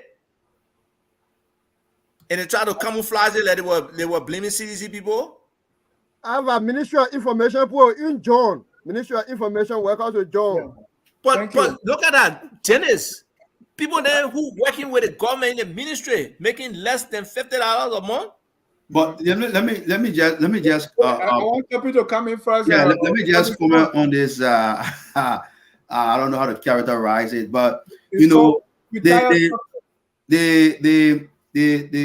short video you play itself, and the fact that we're seeing our friends from the Cummings team not clearly able to embrace this so-called protest. I totally embrace it. Why you telling straight to people? I don't know whether Cummings himself. I don't know whether Cummings himself will be marching. We hope we'll see him. I hope he's the line marching. And he march too. He should. But here is the I don't know how to describe. I don't know what kind of word to give that. Mr. Louis Brown says, and his criticism from the short video we just played, and which happened to be the premise of this whole resovereign thing, is because the president travel abroad, the president going to sleep in a hotel abroad. I mean, come on now. It's a comparative, Chorpie. When Louis Brown was foreign minister or he was in government, when he traveled abroad, did he not sleep in a hotel? He didn't stay there for 48 days. So because the president is going to sleep in a hotel abroad, that's why. So he wants the president to sleep on the street. He wants the president to lie. So is that the reason why? Is that the reason why Mr. Brown is telling Liberian people to protest because the president of Liberia traveled abroad and is going to sleep in a hotel? We are tired of suffering. That is the reason. When Mr. Cummings traveled to different countries, does he not sleep in a hotel? We are tired of suffering. We are tired of suffering. Peaceful rally, Chorpie.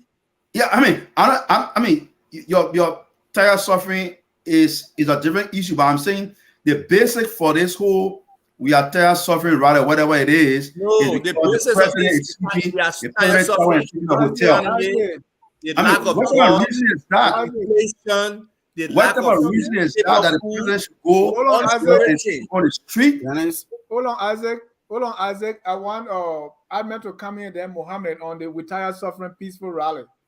And I want to also mention that the president is out of the country, right? He's coming December 18th if everything that was mentioned in that letter is correct. So they were extending democracy talks in DC. You stay longer. All right. Mr. Sirleaf, what's your take? Retire suffering rally. Well, Dennis, you know, when I saw that press conference and the call for such a rally and the grievance for that, among others, you know, reference to the president's long stay overseas, I said to myself, from a national security standpoint, the country is vulnerable right now. I mean, to be honest with you, the country is vulnerable because the reality is there's a lot of hardship in the country economically. People are suffering. We have our relatives there. We have friends there every day. We're involved in contributing for people to survive. So we know that people are suffering. By extension, we're feeling the pinch too, you know, here, right? So if you look at the history of fragile countries, okay, so let me step back first before I say what I want to say and agree with Ivan and say that, look, yes, under the Constitution, we have the right to assemble, the right to associate. It's a freedom of speech. It's a constitutional right. No one should question that. However, I keep saying all the time, let's look at our context. Let's look at the reality and face it. We are a very fragile country. We're very fragile on so many different levels, right? Politically, there's fragility. Economically, there's fragility. The conflict that occurred in Liberia, we haven't been able to heal. We haven't been able to really move beyond. I think it's Paul Collier, the British economist, who wrote about. He has 4 traps. The poverty traps, right? Collier talks about the conflict trap, and the governance trap, the landlocked trap, and the natural resource trap. So that when countries fall in any of these traps, it's very difficult. And he documents for them to extricate, to come out of the if it's a conflict or whatever. And we've fallen in the conflict trap, right? And I'm saying this to say, because we fell in, and even Collier said, we fell in that conflict trap, we haven't been able to really pick our economy, to make our people happy and grow the country and get things moving. We've had problems with governance. We are having all kinds of issues. So it's okay. It's your right to assemble people. That's fine. But these are vulnerable times. And a lot of the people, young people who are suffering, we just pray things don't go out of hand and it doesn't stir additional problems for the country. Because when you organize to exercise your constitutional right, every right has responsibilities, right? So that you don't step the bounds of your right. So I'm saying you call for such a rally, given the context and the amount of suffering and disaffectedness that's happening in the country. It could really be spontaneous. What did we see in Tunisia with the Arab Spring? It was kind of spontaneous, right? I mean, this one's organized. Seems like they're calling for, people to come from all walks of life, political party, whatnot. It's just as an equal opportunity with tire suffering rally. So people will come. I'm just saying, the president's out of the country. Its most powerful minister, Mr. McGill's out of the government. The finance minister, I understand, was involved in an auto accident, is out of the country. There are a lot of people who in the CDC who will influence are not really around or able to move things. I'm not saying there's no one in the country responsible for the government. They're there. But just before the president arrives, we hope nothing goes wrong, okay? It all goes peaceful. That's what we're praying for. But I just thought about, from a strategic standpoint, the country is so vulnerable. This is a serious, potentially national security vulnerability here. Mr. Sirleaf, are you saying we should suspend the right to assemble until the president comes back? I premised that. I didn't say we should suspend it. I wouldn't ask you to suspend any right at all. Okay. Exercise your right. But every right comes with responsibilities and obligation. So I encourage you to assemble, to air your grievances and it's true, the country is hard. Things are not working the way they ought to be working. Our friends in the government don't like to hear when you say that. They say, oh, you're not on the ground, you're not in the government, you don't know what's happening. Well, my people are in the country. I'm involved with the country. I follow Liberia very closely. I go to Liberia regularly. So I know that things are not all right. And I'm a person who pays attention to these kinds of things. If governing is really happening well, you don't have to tell me. You see a happy people. You see a happy country, a happy context. So when things are not going the way they ought to happen, you exercise certain rights and it goes out of hand, there could be other implications. So I'm just pointing that out. I'm not saying please don't exercise your constitutional rights. I'll go to Mohamed, but during the press conference, they asked about Jefferson Koji, and Mr. Brown was very animated and said, I dare him. And he referenced what happened during the July 26th protest when student Walter Sisulu was brutalized. And as he said, he dare him, that the way he said it, I mean, this guy is... You denigrated him. He said, little Jefferson, and again, language too, you see, it stirs up things. Dennis, I'm sorry I interrupted you there, but I'm just saying, just to know, you're right. The way he said little Jefferson, made that reference several times.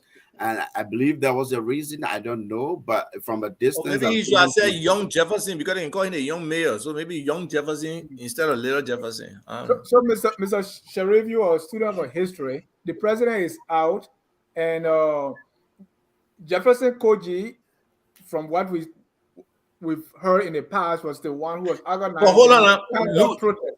Dennis, can you Can play I speak Jefferson now? clip? Can I speak One now? second, Mohamed. Can I Can speak? Can Dennis I play go the ahead? clip? Oh, no, I don't have the clip loaded. Oh, So, okay. All right. Can- Sorry, right. Mohamed. But it was saying like, okay, since you always coming, we're coming too, right? So it was little tense, especially knowing that Mr. Brown was part of the NPFL. That got me a little scared, Mr. Sherif. Yeah, look, I don't have any problem with this rally. This rally is overdue. In March of night, this is not going to be. I don't think it's going to be the Bacchus Matthews midnight march on the executive mansion, where in 1980, sometime in 1980, Bacchus Matthews, President Torba was away, and the story goes that Bacchus Matthews gathered his supporters to go and protect the executive mansion in a weird kind of way. But we understand this. Just reading between the lines, that Bacchus Matthews up to no good. Trying to organize a midnight march on the executive mansion. So now we're talking about this protest for we tire. It is timely. It had to be done. I think it should have been done in the first week when the president left the country. And this country now has no president, has had no president. So you have your president who's residing in other people's country, on the Liberian people's largesse. I mean, he's sitting in Qatar, doing, just watching soccer.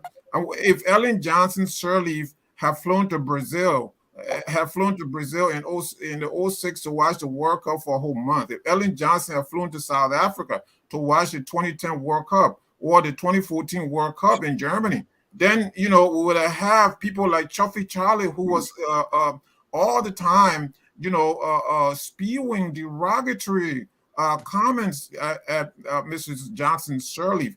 Now we're not seeing these things, and this is very hypocritical that you have people like Chuffy Charlie who are not saying anything. This is the thing about Liberian politics. This is the thing about pseudo activists. This is the reason why it is very, very difficult, to support any of these guys who call themselves, aspiring leaders. We are the visionary. I'm the vision bearer.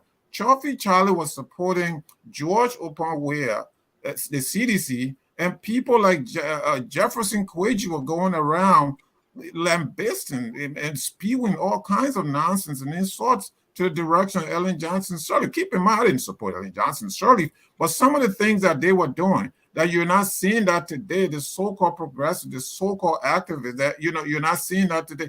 Where is the frustration? Where is the anger at your president, who has relinquished his responsibility to a vice president who's incompetent? The legislature is incompetent. The legislature has to take things into their own hands. If they know what they're doing, to impeach this president, to remove this president and appoint a vice president in his stead. He can sit there and watch the World Cup for the rest of the time and stay and live abroad. But this is not happening. So what I'm saying here is this protest is very timely. And to Louis Brown's comment about Jefferson Kweji, Jefferson Kweji has done work. Jefferson Kweji goes around and brutalizes people physically, right? He ordered the assault on peaceful protests, as you just mentioned, Sisulu, the students from the Student Unification Party who were assaulted by Jefferson Kweji. So I don't care if Jefferson Kweji is demeaning this kind of manner. Jefferson Kweji to me is really irrelevant in this whole, in this whole process. He's very irrelevant. He's one of those. The likes of Jefferson Kweji is what's wrong with Liberia. You have a man who is managing, who cannot manage the city of Monrovia. You have someone with the level of less than a high school education managing the city of Monrovia. This is inexcusable. And this is the country that we call home. It's a shame that the level of incompetence that is going on. So this is something that I really, think should happen, and it should have happened like yesterday. Yeah, Dennis. I think Hold on, Chorpie. I want to bring to Mr. Sherif attention while the president is away. The government and people of the Kingdom of Saudi Arabia have donated 50 metric tons of dates to the people and government of Liberia. To be honest, I'd never heard this thing. I never ate it before. I don't know what it is. Only from this time I heard it. So if you think the president is there for nothing, you got to eat some dates. Dennis, dates is good. You know, I eat this all the time. Yeah. But for the president to go to the Middle East and all he's bringing back is dates for the Liberian people, we're in trouble. We're in trouble. Chorpie, you got some of the dates? it's supposed to be for Liberia. Unfortunately, I'm not there right now, so you're a dual citizen. But I think it's important to address some of the misunderstanding, miseducation, and I'll call it hypocrisy spewed by our friend Mohamed. If we have to project this kind of, characterization of people because of their position, then it should be that the ANC people who want to protest should not be allowed to protest. Then they should be brutalized.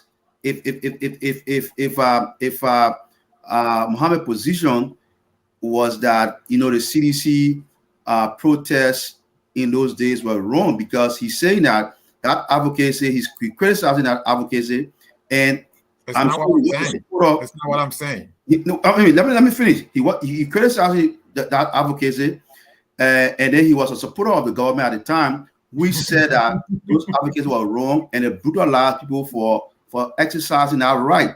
So for him now to come and support the very things that he said was wrong, not only show a clear contradiction or hypocrisy, but it also tell why we continue to have this problem in our country. I mean, stop the lies. I'm saying that the manner in which you did it, you insulted the president. We exercise the right to protest. You insulted the direction of the president of Liberia. For a very long time, you called my name many times. I did not respond. I did not interfere. I think I should be given. He is lying. For a lengthy time, he called my name several times. But and there's a problem having a country. I don't have to support the ANC. We have not said the ANC cannot exercise their right to protest. We are challenging. I'm here saying the reasoning for the protest does not make sense, because you're saying that because the president slept in a hotel, that means it's wrong, and so you want to protest because the president traveled abroad and sleep in a hotel. And that's a reason to protest. Is that any valid reason? I'm questioning the rationale for the protest, and that rationale doesn't make sense. He was elected to lead Liberia, not Qatar. So the argument that because the CDC protested yesterday, and so we can't question somebody's protest, or the CDC were wrong for protesting. It's yesterday. A rally. The first thing is a rally. It's not a protest. Whatever it is. The CDC should be the last entity in the whole world. But the CDC has not said nothing about this thing. So rally, demonstration. That's why I'm critiquing Mohamed, but the CDC has not objected to anybody exercising the right to rally or protest. No, but Jefferson said you go hit the people counter protest. What sense that make? What sense does that make? That doesn't make any damn sense. Like Jefferson Koji is going out there. Isaac, in all fairness, though, Mohamed, Isaac, in all fairness, you just said that we all have the constitutional right to exactly. Yes. You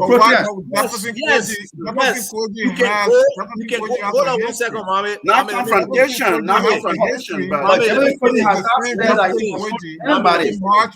this is the same Jefferson Koji who brutalized. Everybody equally has a right to protest against. Not in the same space. Not in the same space. Not in the same space. Not in the same space, and not to threaten the man will meet you. You can't. You're not supposed to say that. You didn't say you're gonna go in that space. Thank you. I mean, we have to do the. Thank you, Chorpie. I mean, you have a thought. Hold on, guys. I got have a thought in the city mayor's office. Viewers too now. Thank you, guys. At this time, I want to say, Dennis, I never got my opportunity to say anything on this topic. we want to call our audience to call in. The number is 605-313-6004. The code is 791-403#. So please call in and be part of the conversation. We have 9 minutes left to the official end of the show, but we'll extend it a little bit to allow our viewers to weigh in. Yeah, Dennis? I said you were the first. Who said something about this topic? So let me bring in our callers here. Let me bring in our callers, and that way, I mean, when the callers call, you can have some time to make your point. Okay. We have a wireless caller here. Caller, your name and where you calling from. 917 area code. Go ahead, caller, your name and where you calling from. Hello? Yes, go ahead, sir. Okay. Then is that me? Oh, this is Tom Gio. Tom Gio, go ahead. I'm Tom Gio calling from Pennsylvania. Go ahead, Tom. Welcome to the show. This is your first time calling. Welcome. Yeah, my first time. Thank you very much for the unique program. What I want to say here, gentlemen, is that okay. Thank you so much for giving me the opportunity to air my view on what you guys discussed. Okay. I'm so disappointed. When I listened to Louis Brown today, in the press conference, talking about the government is this way, the government is that way, every segment of our fabric of our society is being broken down, nothing working. When you got to realize that the government or the country is down, when Louis Brown then destroyed the country, every government, those guys that came from the progressive, they always want to be in position. Any government that comes, they should be in that government. If they're not there, they will force them to see how they can change over the entire truck. Thank you. Louis Brown is looking for relevance. Thank you. Doing his job. Thank you, Tom. Every government, they balance them. Every government that comes to play the mobility, if they're not there, then they're there. So I don't know. Thank you, Tom. We got so many callers. I want to give at least 1 minute each. So let me take the next caller. Thank you so much for calling. All right, our next caller is Elvis Morris, and Elvis, I also want to say thank you. Elvis donated. Okay. Go ahead, Elvis. You're live. Yeah, thank you, Mr. Ja. And I just want to say tonight, I'm disappointed in the two men who are representing the Cummings vision. His brother didn't articulate the vision very well. Dolakeh usually do a good job talking about, the political sphere of the Cummings team. But I think they insulted us, we the audience tonight, by trying to tell us that, oh, Mr. Ja, you only ask for vision, you ask for details and particulars. What kind of platform do you think they're on? You think we just like to hear nonsense? We want to hear substantive, plans with details on how they're going to achieve these things. So nobody's stupid here. So when Ajay come with his arrogance to try to talk down on us, we know what we're listening to, and we know what we want to hear from a man who was supposed to be a corporate, giant, who's supposed to bring that corporate level of planning and organization. He continues to be lackadaisical in that regard. He's not really doing a great job. Thank you. So, and then lastly, let me just get to this point. I just want to give you some food for thought. Maybe the panelists can give their views on it. During 2006, everybody had it was almost a consensus that maybe Ellen Johnson really came in the election and George Weah won it. If this 2023 election comes, and maybe they say George Weah didn't really win the election, but he claimed victory, what will we do? Well, we want to move it by force, but we didn't move Ellen Johnson by force in 2006. Well, it was said that the election was rigged against Weah, and he left it peacefully. Will Cummings then leave it peacefully, even if it's rigged? Thank you. The country, or what do you want to do a violent coup? Thank you very much. Thank you. Let me bring out, gentlemen, let's keep to 1 minute because we have a lot of callers here. Thomas, can I please go ahead? You have 1 minute, sir. Thank you very much, Mr. Ja. I will be quick. So I think the first point to make is we've seen politicians who've ran for office in Liberia without any vision. They just talk. So I think to put pen to paper to write something is something. Let's begin and say that is commendable. The other point I want to make is you were trying to draw the team into actually providing details, and they said they are still doing the analysis, and therefore this was just a broad vision. And my point is, if you are writing a broad vision, then leave it completely aspirational. But if you do a vision and you put numbers in the vision and say you will create 6,000 jobs, then the question is, what is the analysis that you've done to make you believe that you can create 600,000 jobs? What is the analysis that you've done to make you believe that you can double the rice production by 2, or you can double in 2 years? So I think they are mixing. They are either putting they are going ahead of themselves, and also they want to go to the back. I think the good practice is you do all of the analysis and you make the broad vision. That way you are informed about what the vision is. Because I can bet you when they finish doing the analysis, this vision might not hold. They might try to be able to change it because some of the things that they are talking about might not fit under those things that are here. And my last point is, when you do these things, let governance be a cross-cutting thing. Because whether it's education, whether it's health, it's going to have governance issues, supply chain issues, procurement in all of these sectors. So let governance always cut across all of these pillars that you want to talk about. Lastly, there is nothing about revenue. How many lastly you got? Liberia being self-sufficient, and there is nothing very much on revenue mobilization. That should be the starting point. Let's look for the money, then we can talk about how we spend it. Thank you very much. Thank you. Money first. Let's Dr. Batum Kula. Dr. Kula, go ahead. 1 minute, sir. Sure. First of all, let me say to the Cummings people, you guys have to consider the fact that the Liberian people might not be as educated as some of us are or some of you are, but they have common sense.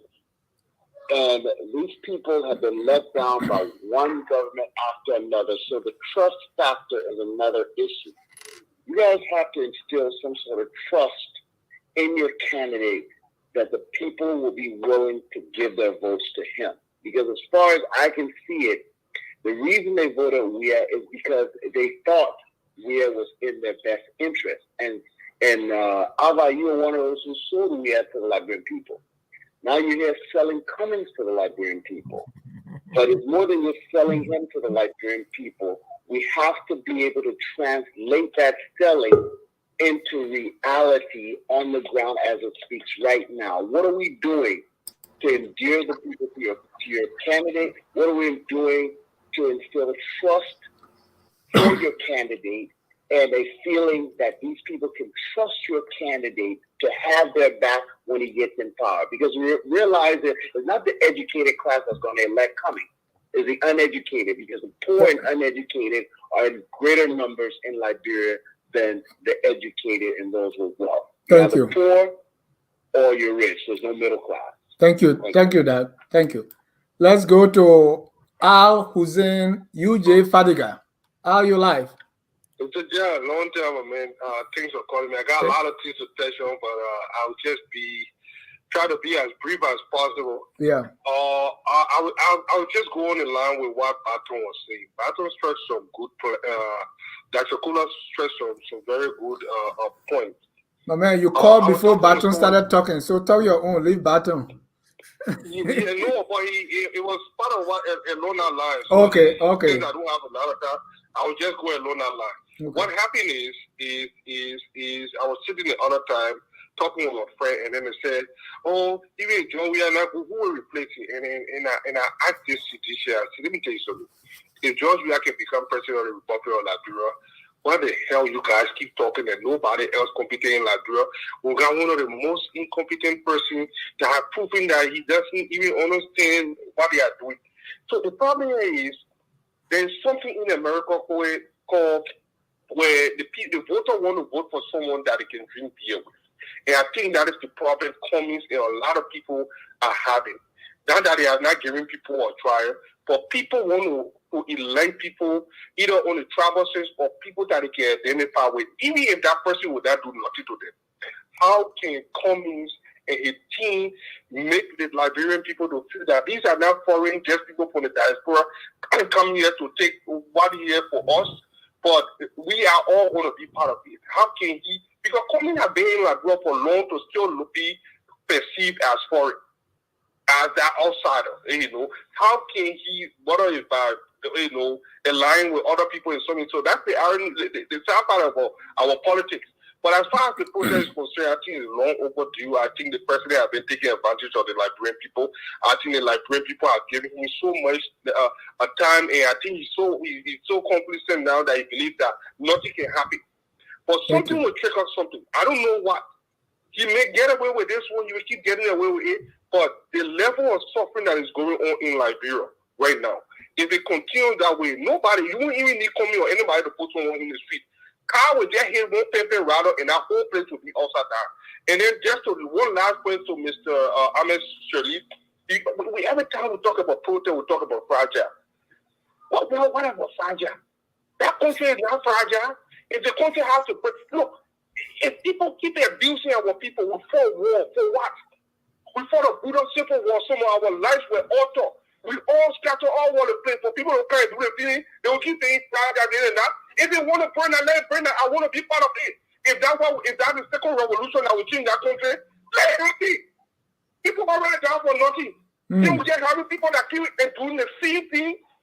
We need to be able to pull or check mark to some of these things. Thank you. Thank you. Keep saying, don't talk too high because it will do this, it will do that. you're saying level the country will be rebuilding. No, we don't have to level. Eric Johnson Sirleaf, part 2. All right. Revolution have taken a different meaning. Thank you. You don't have to get in the street. You saw the spring. People have found different means to bring people on the street. Thank you. Social media now. Let me just say the one last way. We have social media. That work out rather than later. So right now we got so many things at our disposal. Let us use it.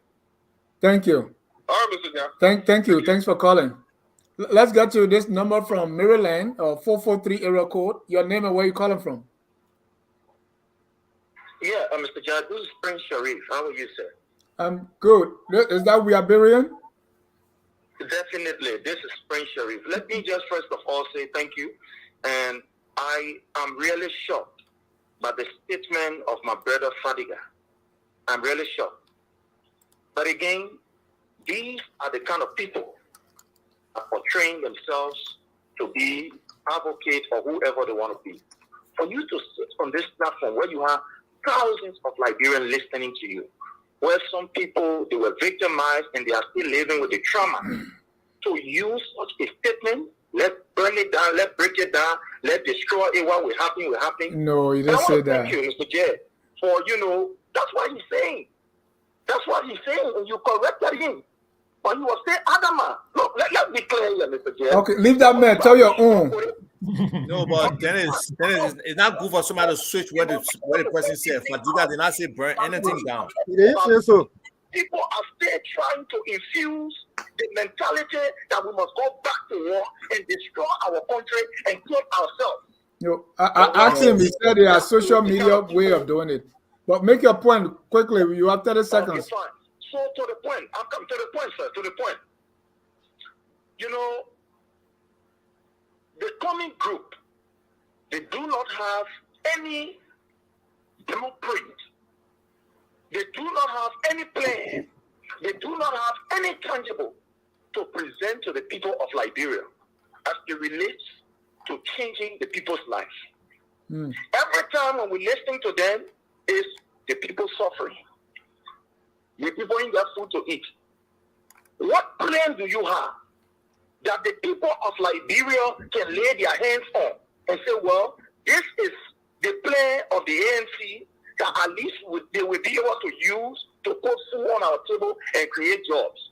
Thank you. Alexander Cummings, I'm coming. No, Mr. J, you got to give me the opportunity. No, the 1 minute can be finished now. It's not forever. No, but you see.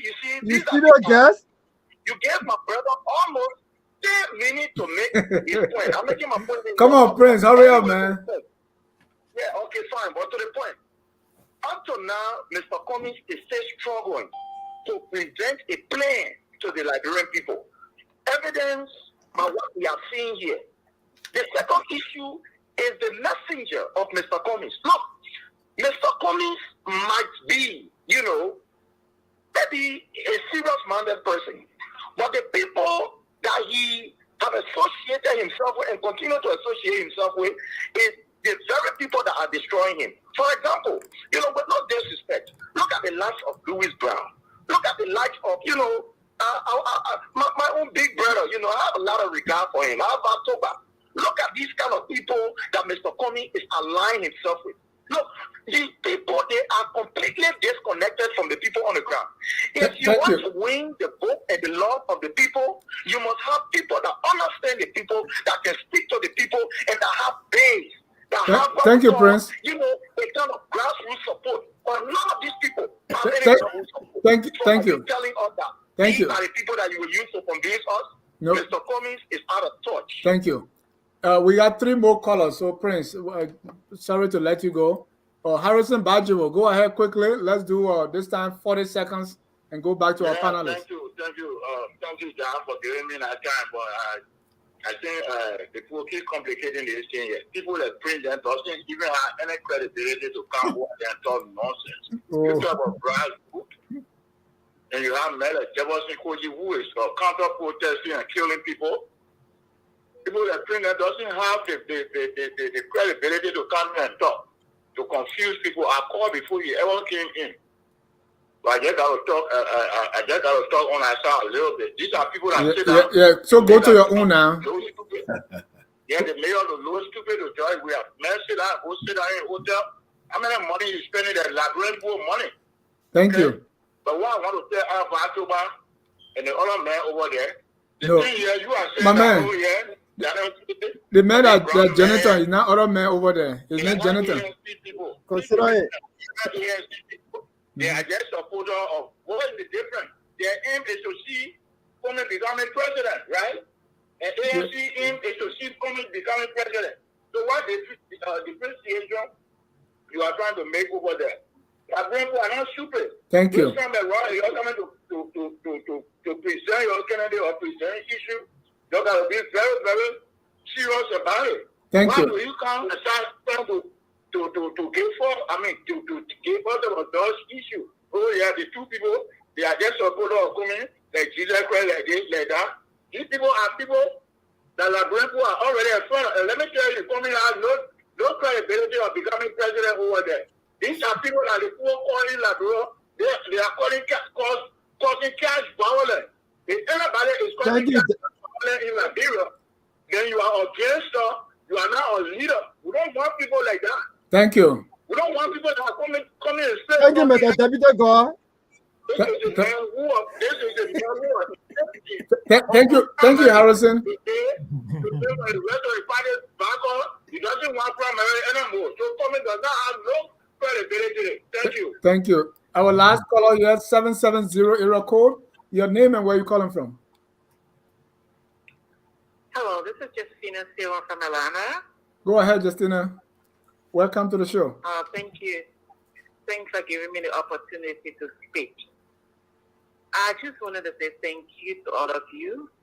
And I wanted to elaborate on Cummings. I'm a physician, but I want to elaborate on Cummings. Mr. Alexander Cummings, I would like to say, first of all, he worked in the United States of America. He has retired. Now he's looking for jobs in a country where the country is divided. So my point to him, if you really love Liberia at heart, why can you go there to establish a base to empower Liberians to be able to help them? Why is it just to be president? What is the motive? If he want to get a retirement from America and also get retirement from Liberia, or he just going to go there and ground food in Liberia? In addition to that, the youth are the ones they are destroying. Cummings, I have nothing against him, but Liberia are not ready for President Cummings. Thank you. And the reason I'm saying it is he is not giving message to the people to help them. It's just like someone comes from somewhere and say, I just want to get in the White House. Why can't you start from the bottom? Why can't you coach the people? Why can't you rehabilitate them? And you just want to lead them because Thank you. you're from America? Thank you, Justin. Thank you, Justin. I appreciate your call. Well, time is fast spent. We'll go around the room, 1 minute each to respond to our callers. Then we go into our final segment. Let me start with Isaac. Who got 1 minute to respond to caller? The caller post it in the everybody got 1 minute. Go ahead, Isaac. You know, that's the beauty of freedom of speech. You don't have to address all the callers. They got opinions. It's good for them to express it, and that's why I appreciate a platform like yours and many of the other platforms out there that give the callers the opportunity to express themselves. So, you know, for me, I don't have to address what the individual caller said. I mean, and when you're in the public space, you gotta expect that people who don't even know you will try to denigrate you, and that's something they're entitled to. When people say people like this, people like that, hey, they're entitled to that opinion. So, you know, for me, I ain't got much to say to the callers. When we're ready to close, then we can close. Jonathan? Yes. I'd just like to say, firstly, Mr. Cummings has presented plan over a period of time. He presented plan 2017, and he has kept on communicating plans over the period of time. So he has not been doing things in abstract. For those who say Liberians are not prepared for Mr. Cummings, the best he can do is to relax in your abode with the thought that we can do nothing. We took a whooping 50,000 vote 2017. CDC launched on Friday. The next day we packed ATS. Wait and see what will happen. As for those who say why Cummings can start from the bottom, I think the person who started from the bottom, President Weah, he did not perform that. The bottom had not demonstrated any example, serving as an exemplary institution. We believe that you can change this country not as a minister, not as a senator, but as a president and demonstrating the will to govern properly. I wait for my closing. Thank you. Chorpie? Yeah, I think if we were doing a vote today based on the callers, we see that ANC have lost the elections based on the commentary from all of the callers. And it is instructive and informative that that spark the crying, you know, from our friends about this governance question. The ordinary folks still understand the deeper reality that trouble the country, and will not just assign that blame to a government or a president that is struggling to overcome this deeper 200 years old problem. So it's going to take some time. Nation building is not an overnight exercise. It's not a 1 year or 2 year event for a country like Liberia that has very, very deep cleavages in all of its fabric, social fabric. And so we just have to keep on trying as we respect the rights of our friends to speak out, criticize.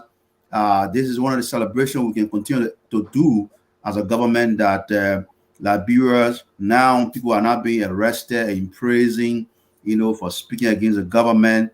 I mean, that's a fundamental nation building when our friends talk about no confidence in the country. That's a fundamental confidence where people can exercise a democratic franchise.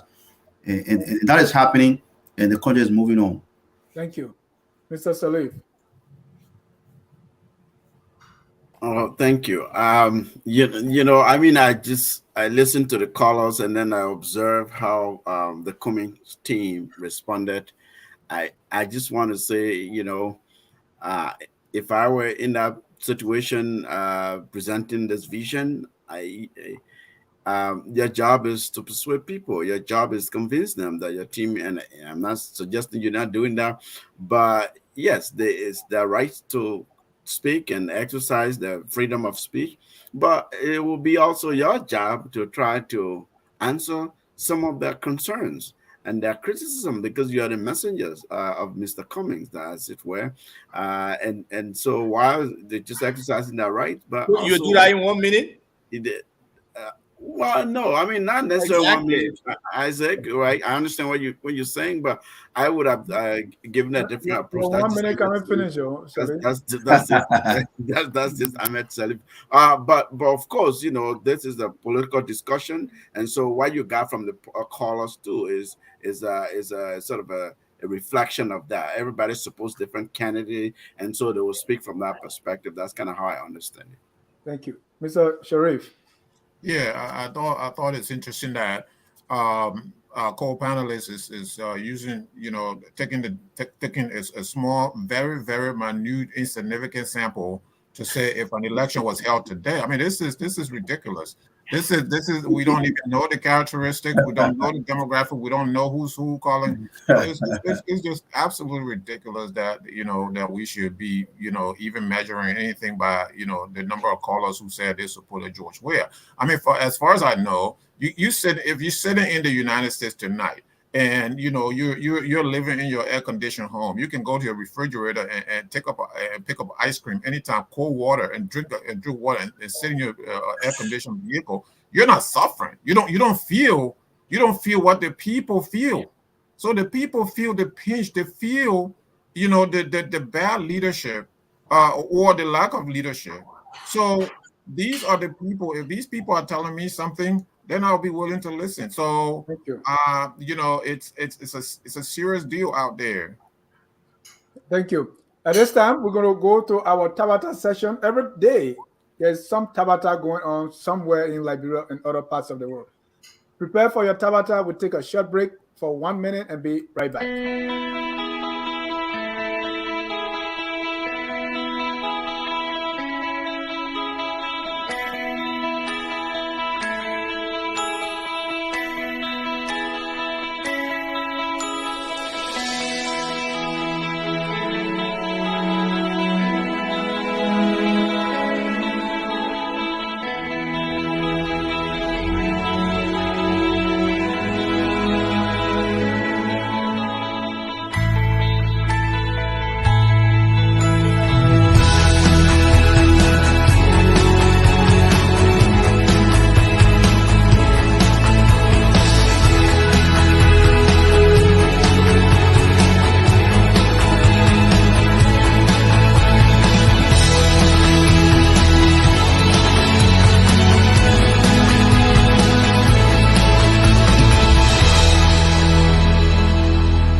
All right, welcome back to Focus on Liberia. This is, of course, Tough Talking Thursday, and there is no room for any form of Tabata. Let me start with Chorpie. What's your Tabata of the week?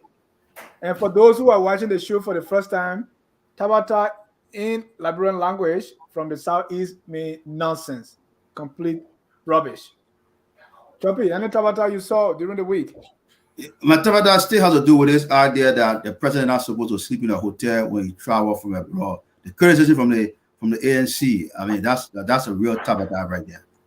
Jonathan, what's your Tabata of the week? My Tabata of the week is the rejection of the CPP rally, and that have been paid for, the rally that was paid for, and it have been rejected. Money have been received, more than half of the money. The OSAP ambit that was given and that have been used by other individuals have not been denied by the organizer of the rally. That's my Tabata of the week. Ahmed, what's your Tabata of the week? Well, that Jonathan and Isaac are not embracing that this rally is really a Cummings rally, it's an ANC rally. It's not a political campaign or anything, but what we see opposition candidates do in other countries is this, this is how they highlight the issue, they speak to it, they call for rallies and rallies and things like that. So I sense some hesitancy. They want to own it, they don't want to own it. So I think that ANC should say, listen, we We support this rally. We're gonna be there. Mr. Cummings will be there because our people are tired of suffering. That's what an opposition candidate who really, is on top of that game will do. Mr. Tukpah. For some reason, Ahmed ear can be black. Right here on this show, I said yes, Mr. Cummings should support that rally and go there, but you say something. I understand you, brother. So maybe you could be my Tabata, but no, my Tabata is the letter from Ambassador Weah to the legislature to extend his visit. If people want to say lie, is that the right word to say it? Then he misrepresented the facts. He told a story. He did something. But to tell the legislature that on an international conference planned a year ahead was extended 3 days after the event for another 3 days is just complete tabata. Nobody does that. It doesn't happen anywhere in the world. And hopefully the legislature will hold him accountable for telling big story to them. Mr. Sherif. Yeah, Dennis. What bothers me now is the noise, just the noise in the in the Senate chamber when they call these officials to in front of the Senate to testify. So the finance minister was there last week, and just the noise. I was thinking that I thought about my 7th grade class. When we were boys, just growing up, just being noisy, and these guys are grown men, millionaires, just noisy, and they show no respect for the guests. They show no respect for themselves. They show no respect for everyone else. They show no respect for all of us, and they're just making noise. And then at some point, the vice president, who's president of the Senate, will walk in and say something to the presiding and pretend that she's saying something. And then when she's walking out, everybody, well, okay, Madam Vice President, we need to come back, come. This is just absolute nonsense, as you said, Tabata. It's too much.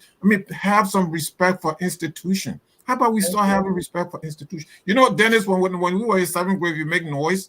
There was a secretary who, I think I was secretary in 7th grade, you write the name of the noise makers, and then you submit it to the teacher. They will nip that in the bud. Who's controlling these guys and women, men and women? Right. Maybe it's on purpose so that nothing gets done. Harrison Bajibo say my Tabata is Sekou Kalasco jumping up and down over and over when Team Weah score for America. Sam Waller, this a long one. The Tabata is so many Liberians being unable to recognize the uniqueness and significance of the remarkable coincidence that puts President Weah and his son team on the front pages of so many global media outlets for their amazing accomplishment in sports and what it could mean for Liberia if properly harnessed, instead of trying to overshadow that with yet another protest. Jimmy Eastburn, my Tabata is Liberians do not recognize their elitist tendencies. And my Tabata is this whole, 48 days out of the country. And the justification is what he will bring back. Is that an economic policy? To me, that's the biggest Tabata, to have our president away for almost 2 months and say, well, depending on the metric ton of dates we eat. So no president should do that whatsoever, except in the issue of someone being sick. That's my Tabata. Still more Tabata coming here is No, then say my Tabata is you as host being selective in accepting colors. That is not true. Dorothy, they say you say, and you too is a Tabata child. I don't know who that is. You. I don't know you. Well, who they talking to? Batam Kula say my Tabata is Liberians who have a country which is dysfunctional.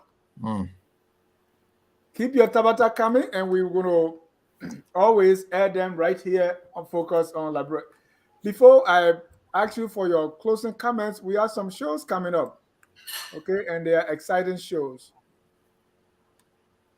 Saturday is our History Channel continue. with President Alfred F. Russell. We've been going on through a series, Presidents of Liberia. And man, I tell you, instead of just learning to memorize the names of presidents, we are now digging deeper to see who these people were. This Saturday, Alfred F. Russell, Alfred F. Russell, who's the 10th president of Liberia, will be the center of discussion. And guess what? Reverend Dr. Chandler G. Freeman is here on Focus on Liberia with the show Hello Pastor. And in this show, we have a Reverend Chandler who's going to be answering some questions regarding the Bible and the Christian faith. How he uses the Bible and the Christian faith to even address some social issues.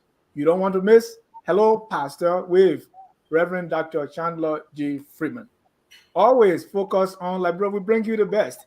There is nowhere else on the planet with this diverse programming that you see here on Focus on Liberia. I want to thank all of you for always supporting us do what we do.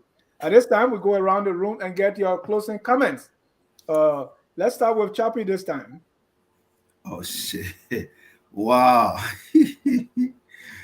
All right. Anyway, I mean, it's always good to be here on the Tough Talking Thursday. I think the presentation tonight demands more of the ANC in terms of what they want to do for Liberia. But more to that, these conversations also expose the deeper contradictions, especially for those seeking political power in the country, presidential power in the country, because what we continue to hear is the blaming of an individual for a whole nation problem, and we continue to insist that such blame casting on one individual does not address the key critical problem that the country suffers. We have killed president in the past. President Tukpah was considered to be a problem. He was murdered. The problem did not solve. Samuel Doe was tortured and murdered. The problem did not solve. Mr. Taylor was put in prison. He's still in prison. The problem still is not solved. And so repeating the same mantra that just this individual, the president, is responsible for a country problem shows that those who making those criticisms don't understand the problem in the country and are unable to solve the problem.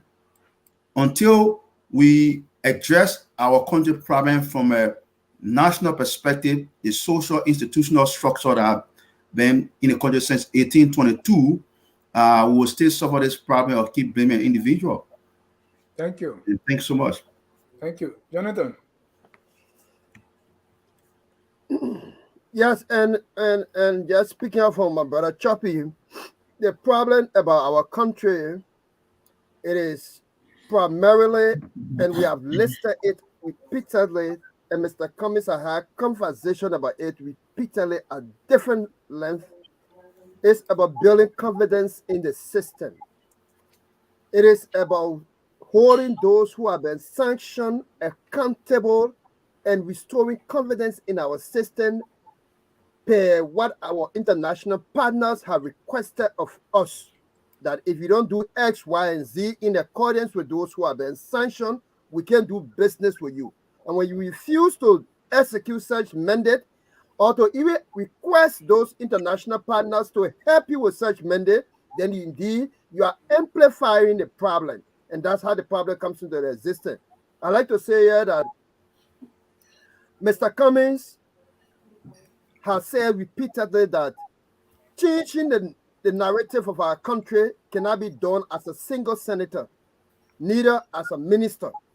When you sit at the helm of power as a president and having the will and courage to allow institutions to perform according to reform, indeed there will be system and then people will see it work itself out.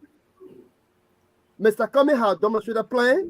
The president that we have today demonstrated no plan, had no conversation with us when we are going through the problem. He does not speak to us, but yet, indeed, we want to measure the rest of those people, including Mr. Cummings, who are working corporate institutions and have been evaluated repeatedly to put it on the same pedestal with that president we are, who is underperforming as regarding our country. So I would just like to say that we are measured in our vision measure on the point that we want to combat corruption, measure on the point that we got to reduce the waste in government, measure on the point that the procurement processes should be open. It should not be what we're having now with ICAM and that of Lexington. We should be open in the sense that we should be able to account to our people. Lastly, the agriculture that we are talking about, even the mere, the casual understanding of subsidy that have been stored from our people, that we have not been able to maintain in itself, can tell you clearly that there are worth of things that we can do out there. So if we can account to our people about the subsidy, money that will be given, taxpayer money that will be given to importers, they are executed, rights are brought routinely in the country, then we can move to the next level of seeing how we can invest into agriculture in order to making sure that we produce food for ourselves. So if we can do that bare minimum, the bare minimum of 11 million to importers, indeed, everything will appear to us as dream and impossible because we are already used to stealing and working for us. Thank you. Elvis Morrison, my Tabata of the week is man like Louis Brown lamenting the suffering of the Liberian people when he was instrumental in their suffering as well. He looted the country's monies, but now claimed to be. That's the comment. Let me go to Ahmed for your closing. That is a good observation. Okay, so I've been accused here of picking and choosing comments. So, so let me. He said, "Why pick and choose comments? I think we have freedom of speech, Mr. Jah." I was only picking the comments I was picking with the Tabata. There are so many comments we didn't go through comments. Go ahead, Ahmed. Okay, thank you. When the people are holding us accountable, we have to show that. That is really good. That's democracy.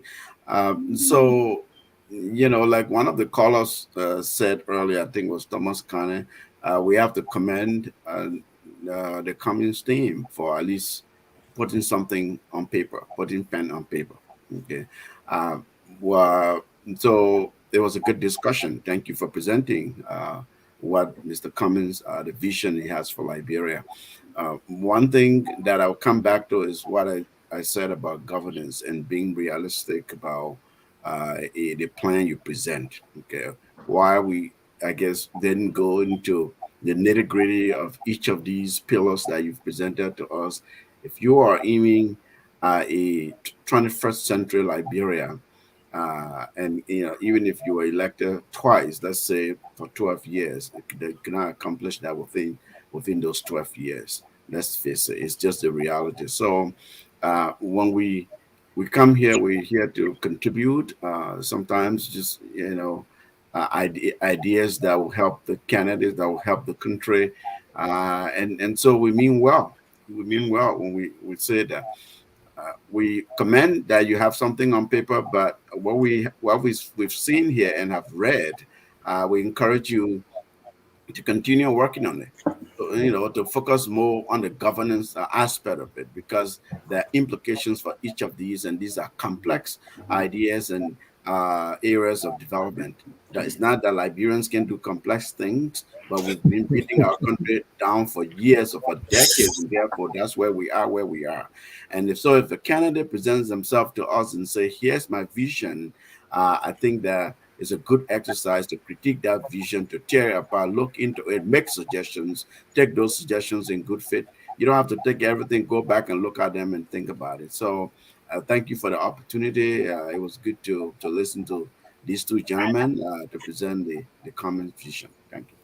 Thank you. Mohamed, before you come, Anna Jonas Matabata is the justification of the wrongdoing of the president and his government by a few. We're also proud to announce that Sekou Sekai is donating $4. We appreciate that. We sometimes we don't ask for it, but we are paying bills here. So if you really donate to us, we appreciate it very, very much, so that it can help us get the work done. Elvis also I saw, and you can donate through YouTube or whatever means. Elvis also donated $50 to focus on Liberia. We say thank you, Elvis. Mohamed, your closing comments, sir. Yeah. Thanks, Elvis. All right, So, that's Elvis' comments. He said, please keep going and continue to bring out substantive discussion. It is not much, but it's small thing to warm the engine. Indeed, our engine have been warmed tonight, and you can see me shaking. yeah, so and I think that the reason why this is so relevant is because of the moment that we're in. We're in a moment where suffering is palpable. You see that it's real. And I like Geoffrey there in his last comment. Went into some historical perspective. Yes, a president was murdered for corruption.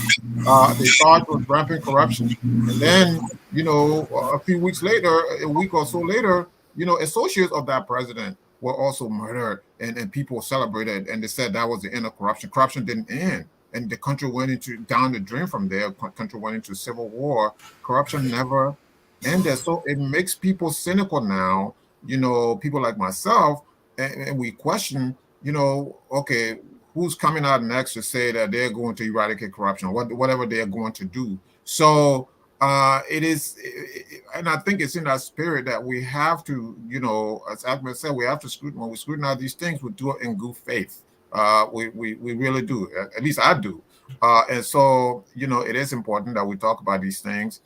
It is also important that we never forget this, that we talk about the man who's in the executive mansion right now. As we speak, well, it's not in the executive mansion right now. He's in Qatar, somewhere in some kind of hotel on our largesse, which is supposed to be, and it's an existential issue that you have a president, an absentee president, who is not able to run the country. And I continue to say this, the president has absconded his responsibility. The legislature has absconded its responsibility. Everybody has absconded their responsibility of ensuring that Liberia has the leadership that it needs to have. Like George Weah was elected to run Liberia, to run the country. In moments like this, a president never leaves the country.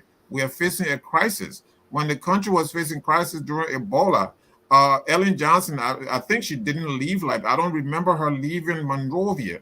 I don't remember her leaving the confines of Monrovia. Mind you, to dispel Chuffy Charlie, he said I was a supporter of the government's lies. I did support Ellen Johnson's Sirleaf, but at the same time, you have to speak the truth where the truth lies. She never left Monrovia. She never went to the 2006 World Cup. She never went to the 2010 World Cup. She never went to the 2014 World Cup. George Weah's first World Cup, and he's there watching soccer while the Liberian people died. And so this is inexcusable. George Weah has to be held accountable at the polls. And before the polls, the Liberian people have to rally. There has to be a protest where George Weah has to be told that this is inexcusable. It's inexcusable. The Liberian people should be outraged. Everybody should be outraged that you cannot have a president who is absent, who has abandoned his responsibility to lead the Liberian nation state. Thank you. Isaac, you got the last word. Thank you. Yeah, so, we keep talking this thing. We have had bad leadership over our country. Continuously, I think our Chorpie who are talking about leadership. And definitely, we look at this government today, the leadership is bad. The future is rotting from the head. You blame the head. And Chorpie should not pretend we're in the CDC. We consistently blame Ellen for everything that was happening in her government. She's responsible. She can take action. Look at the inaction from Wabudeke. The man fake his citizenship to be Liberian citizen. You couldn't get rid of him. The investigation at Lisgis, he's looking at it. People stealing money, people sending money to unknown accounts in Ivory Coast, other places. Nothing heard from him. LACC has done some investigation, zero. The United States government has provided information to him on his sanctions officials. He's promised to bring them to have the due day, to have somebody investigate them and then prosecute if necessary. Up to the date, no team has been appointed, nothing has happened. So again, it's about leadership, the leadership at the top. No one person can do it individually, but it starts from the top. That's where the fish get rotten. The leadership, the construct got to start from there. The simple things, the things that we need to change in terms of how we do business, how we operate. It's the example from the top. Like Mr. Cummings always say, he the chief, and he come to work 10 o'clock, most of the people will come 9:45. Simple. Okay. If you're the chief, you don't respect time, you say you have a meeting, the meeting will start 10 and you start in 11, people will come to the meeting 10:55. So the example is set from the top. And that's what Mr. Cummings intends to do. He has committed himself to doing it. Yes, we have people saying all kind of negative things, and that's where I say that freedom of speech, Ahmed, they are entitled to that. But these kind of exercises are very important for different political parties and stuff to come and express their views. We appreciate the input that people provide. We have no objection. They can even disagree with how we think, what we're prioritizing, and what we're saying. And that again is freedom of speech for them to say those things. But these are things that Mr. Cummings really believes in. Okay? And he said building a 21st century Liberia doesn't mean today, by the time he get there, Liberia will be a 21st century country in totality. No. We have a lot of work to do. Take, for example, the CSLG that we agree. Now we can buy and we can sell current coming through that. Does that mean every household in Liberia will have current? No. Does it mean that the weight of dry season on the current generation of energy will be reduced? Yes, because now we can substitute. Okay, but that does not mean that transmission lines will be, the distribution from the transmission point now is just available for people. No, that's a whole set of things that got to happen. So the automaticity of some of these things is not just there like that. Work has to be done. But if the vision is not there, if you don't start building the plan to do those things, it will not happen. And somebody mentioned about cross-cutting. Yes, we have governance cross-cutting. The fight against corruption is cross-cutting. National security and foreign policy are cross-cutting items. We talk about engaging the hearts and minds of our Liberians. There are just so many factors to that: inclusion, reconciliation, women and youth, gender parity, and our disadvantaged population. Having something in it for them is very, very important. And we'll talk about private sector is not only going to start just from the top. Mr. Cummings just spoke, I believe, yesterday at the UNO program, talking about the ecosystem of social entrepreneurship, building that system. He's committed to it in terms of a vision to ensure that in the schools, the children have electives where they can learn about, entrepreneurship, where they can have competition, where those who have the best ideas for having social impact and at the same time being profitable will be awarded and rewarded, and the ideas be put to the test in terms of implementing to provide our product or service that they're talking about. So there's a lot that goes here. Technology is cross-cutting. We utilize technology in every way. We try to limit people touching money. That's what a lot of corruption can be, where there will be alert in the system to inform us when people are doing the wrong things. So this is a development process and it's continuous. So platforms like these are wonderful. We embrace it. We can come back anytime to discuss these things. Like I said, we are still developing stuff, but our thoughts in terms of the direction we are going and some of the targets we have are, what we have set. That does not mean as we go and really look at the data and look at information, we can level set or reset. Yes, we can do that. So it's not the end all be all. We're excited about this kind of platform, Dennis. Keep up the good work you guys are doing. We like the critical nature. We embrace it. We accept the criticisms, and we'll go back to the table. And some people mention some things. They say Mr. Cummings can't connect, but that is a label that people put on somebody. Mr. Cummings is out there engaging people. They are gravitating towards him. His message is resonating with them. So when 3 or 4 people say, "Oh, Mr. Cummings can't connect with people," that's their opinion. I'm not coming to force that person to convince them, Ahmed, to say, "No, Mr. Cummings is connected." No, I'm looking at the ground activity. I'm looking at Mr. Cummings going District 17, District 14. Thank you, Isaac. Places. So, folks, this is a long journey. We are on it and we'll be on it. Thank you. We want to also invite for next Thursday, we want to invite Team JMB. Let's discuss the Buaka's vision for Liberia. And after that will be Team Gonglo. We are trying to reach out, and so we are encouraging Team JMB. I've reached out to you before, please, or I'm going to reach out again. Please come. Stop embarrassing the people, man. Stop embarrassing the people. Talking Thursday to share JNB Vision with us. People scared or they're scared to come. No, they're not scared. That is the requirement is they gotta have their website up first with the information there before they can email it to me. I will still discuss it. Well, gentlemen, thank you so much for the time. I want to thank our viewers and I want to thank even those who will watch later. Always focus on Liberia, man. That's how we do it. Until then, we close with our song that says, "We are all Liberians." Whether you support Cummings, Wakai, Gonglo, we are, or even me, we are all Liberians. And what you want to do on us? Yeah, my man. I mean, it has become. I'm running, but my dream job is to be superintendent of Sino. Well, man, funny. I mean, I saw that thing, that superintendent thing looking out, and nobody not see you. Right. Benjamin, we need to talk about Benjamin Premier's business. Superintendent is like a governor, but people don't know how to unlock the potential of their counties. And exactly. That's what I'm going to do. I'm going to even create the economic community of southeastern counties. There you go. There you go. All right, gentlemen, let's end with our song that says, "We are all Liberians." Have a good night and God bless you. We are Liberians. Liberia is our home.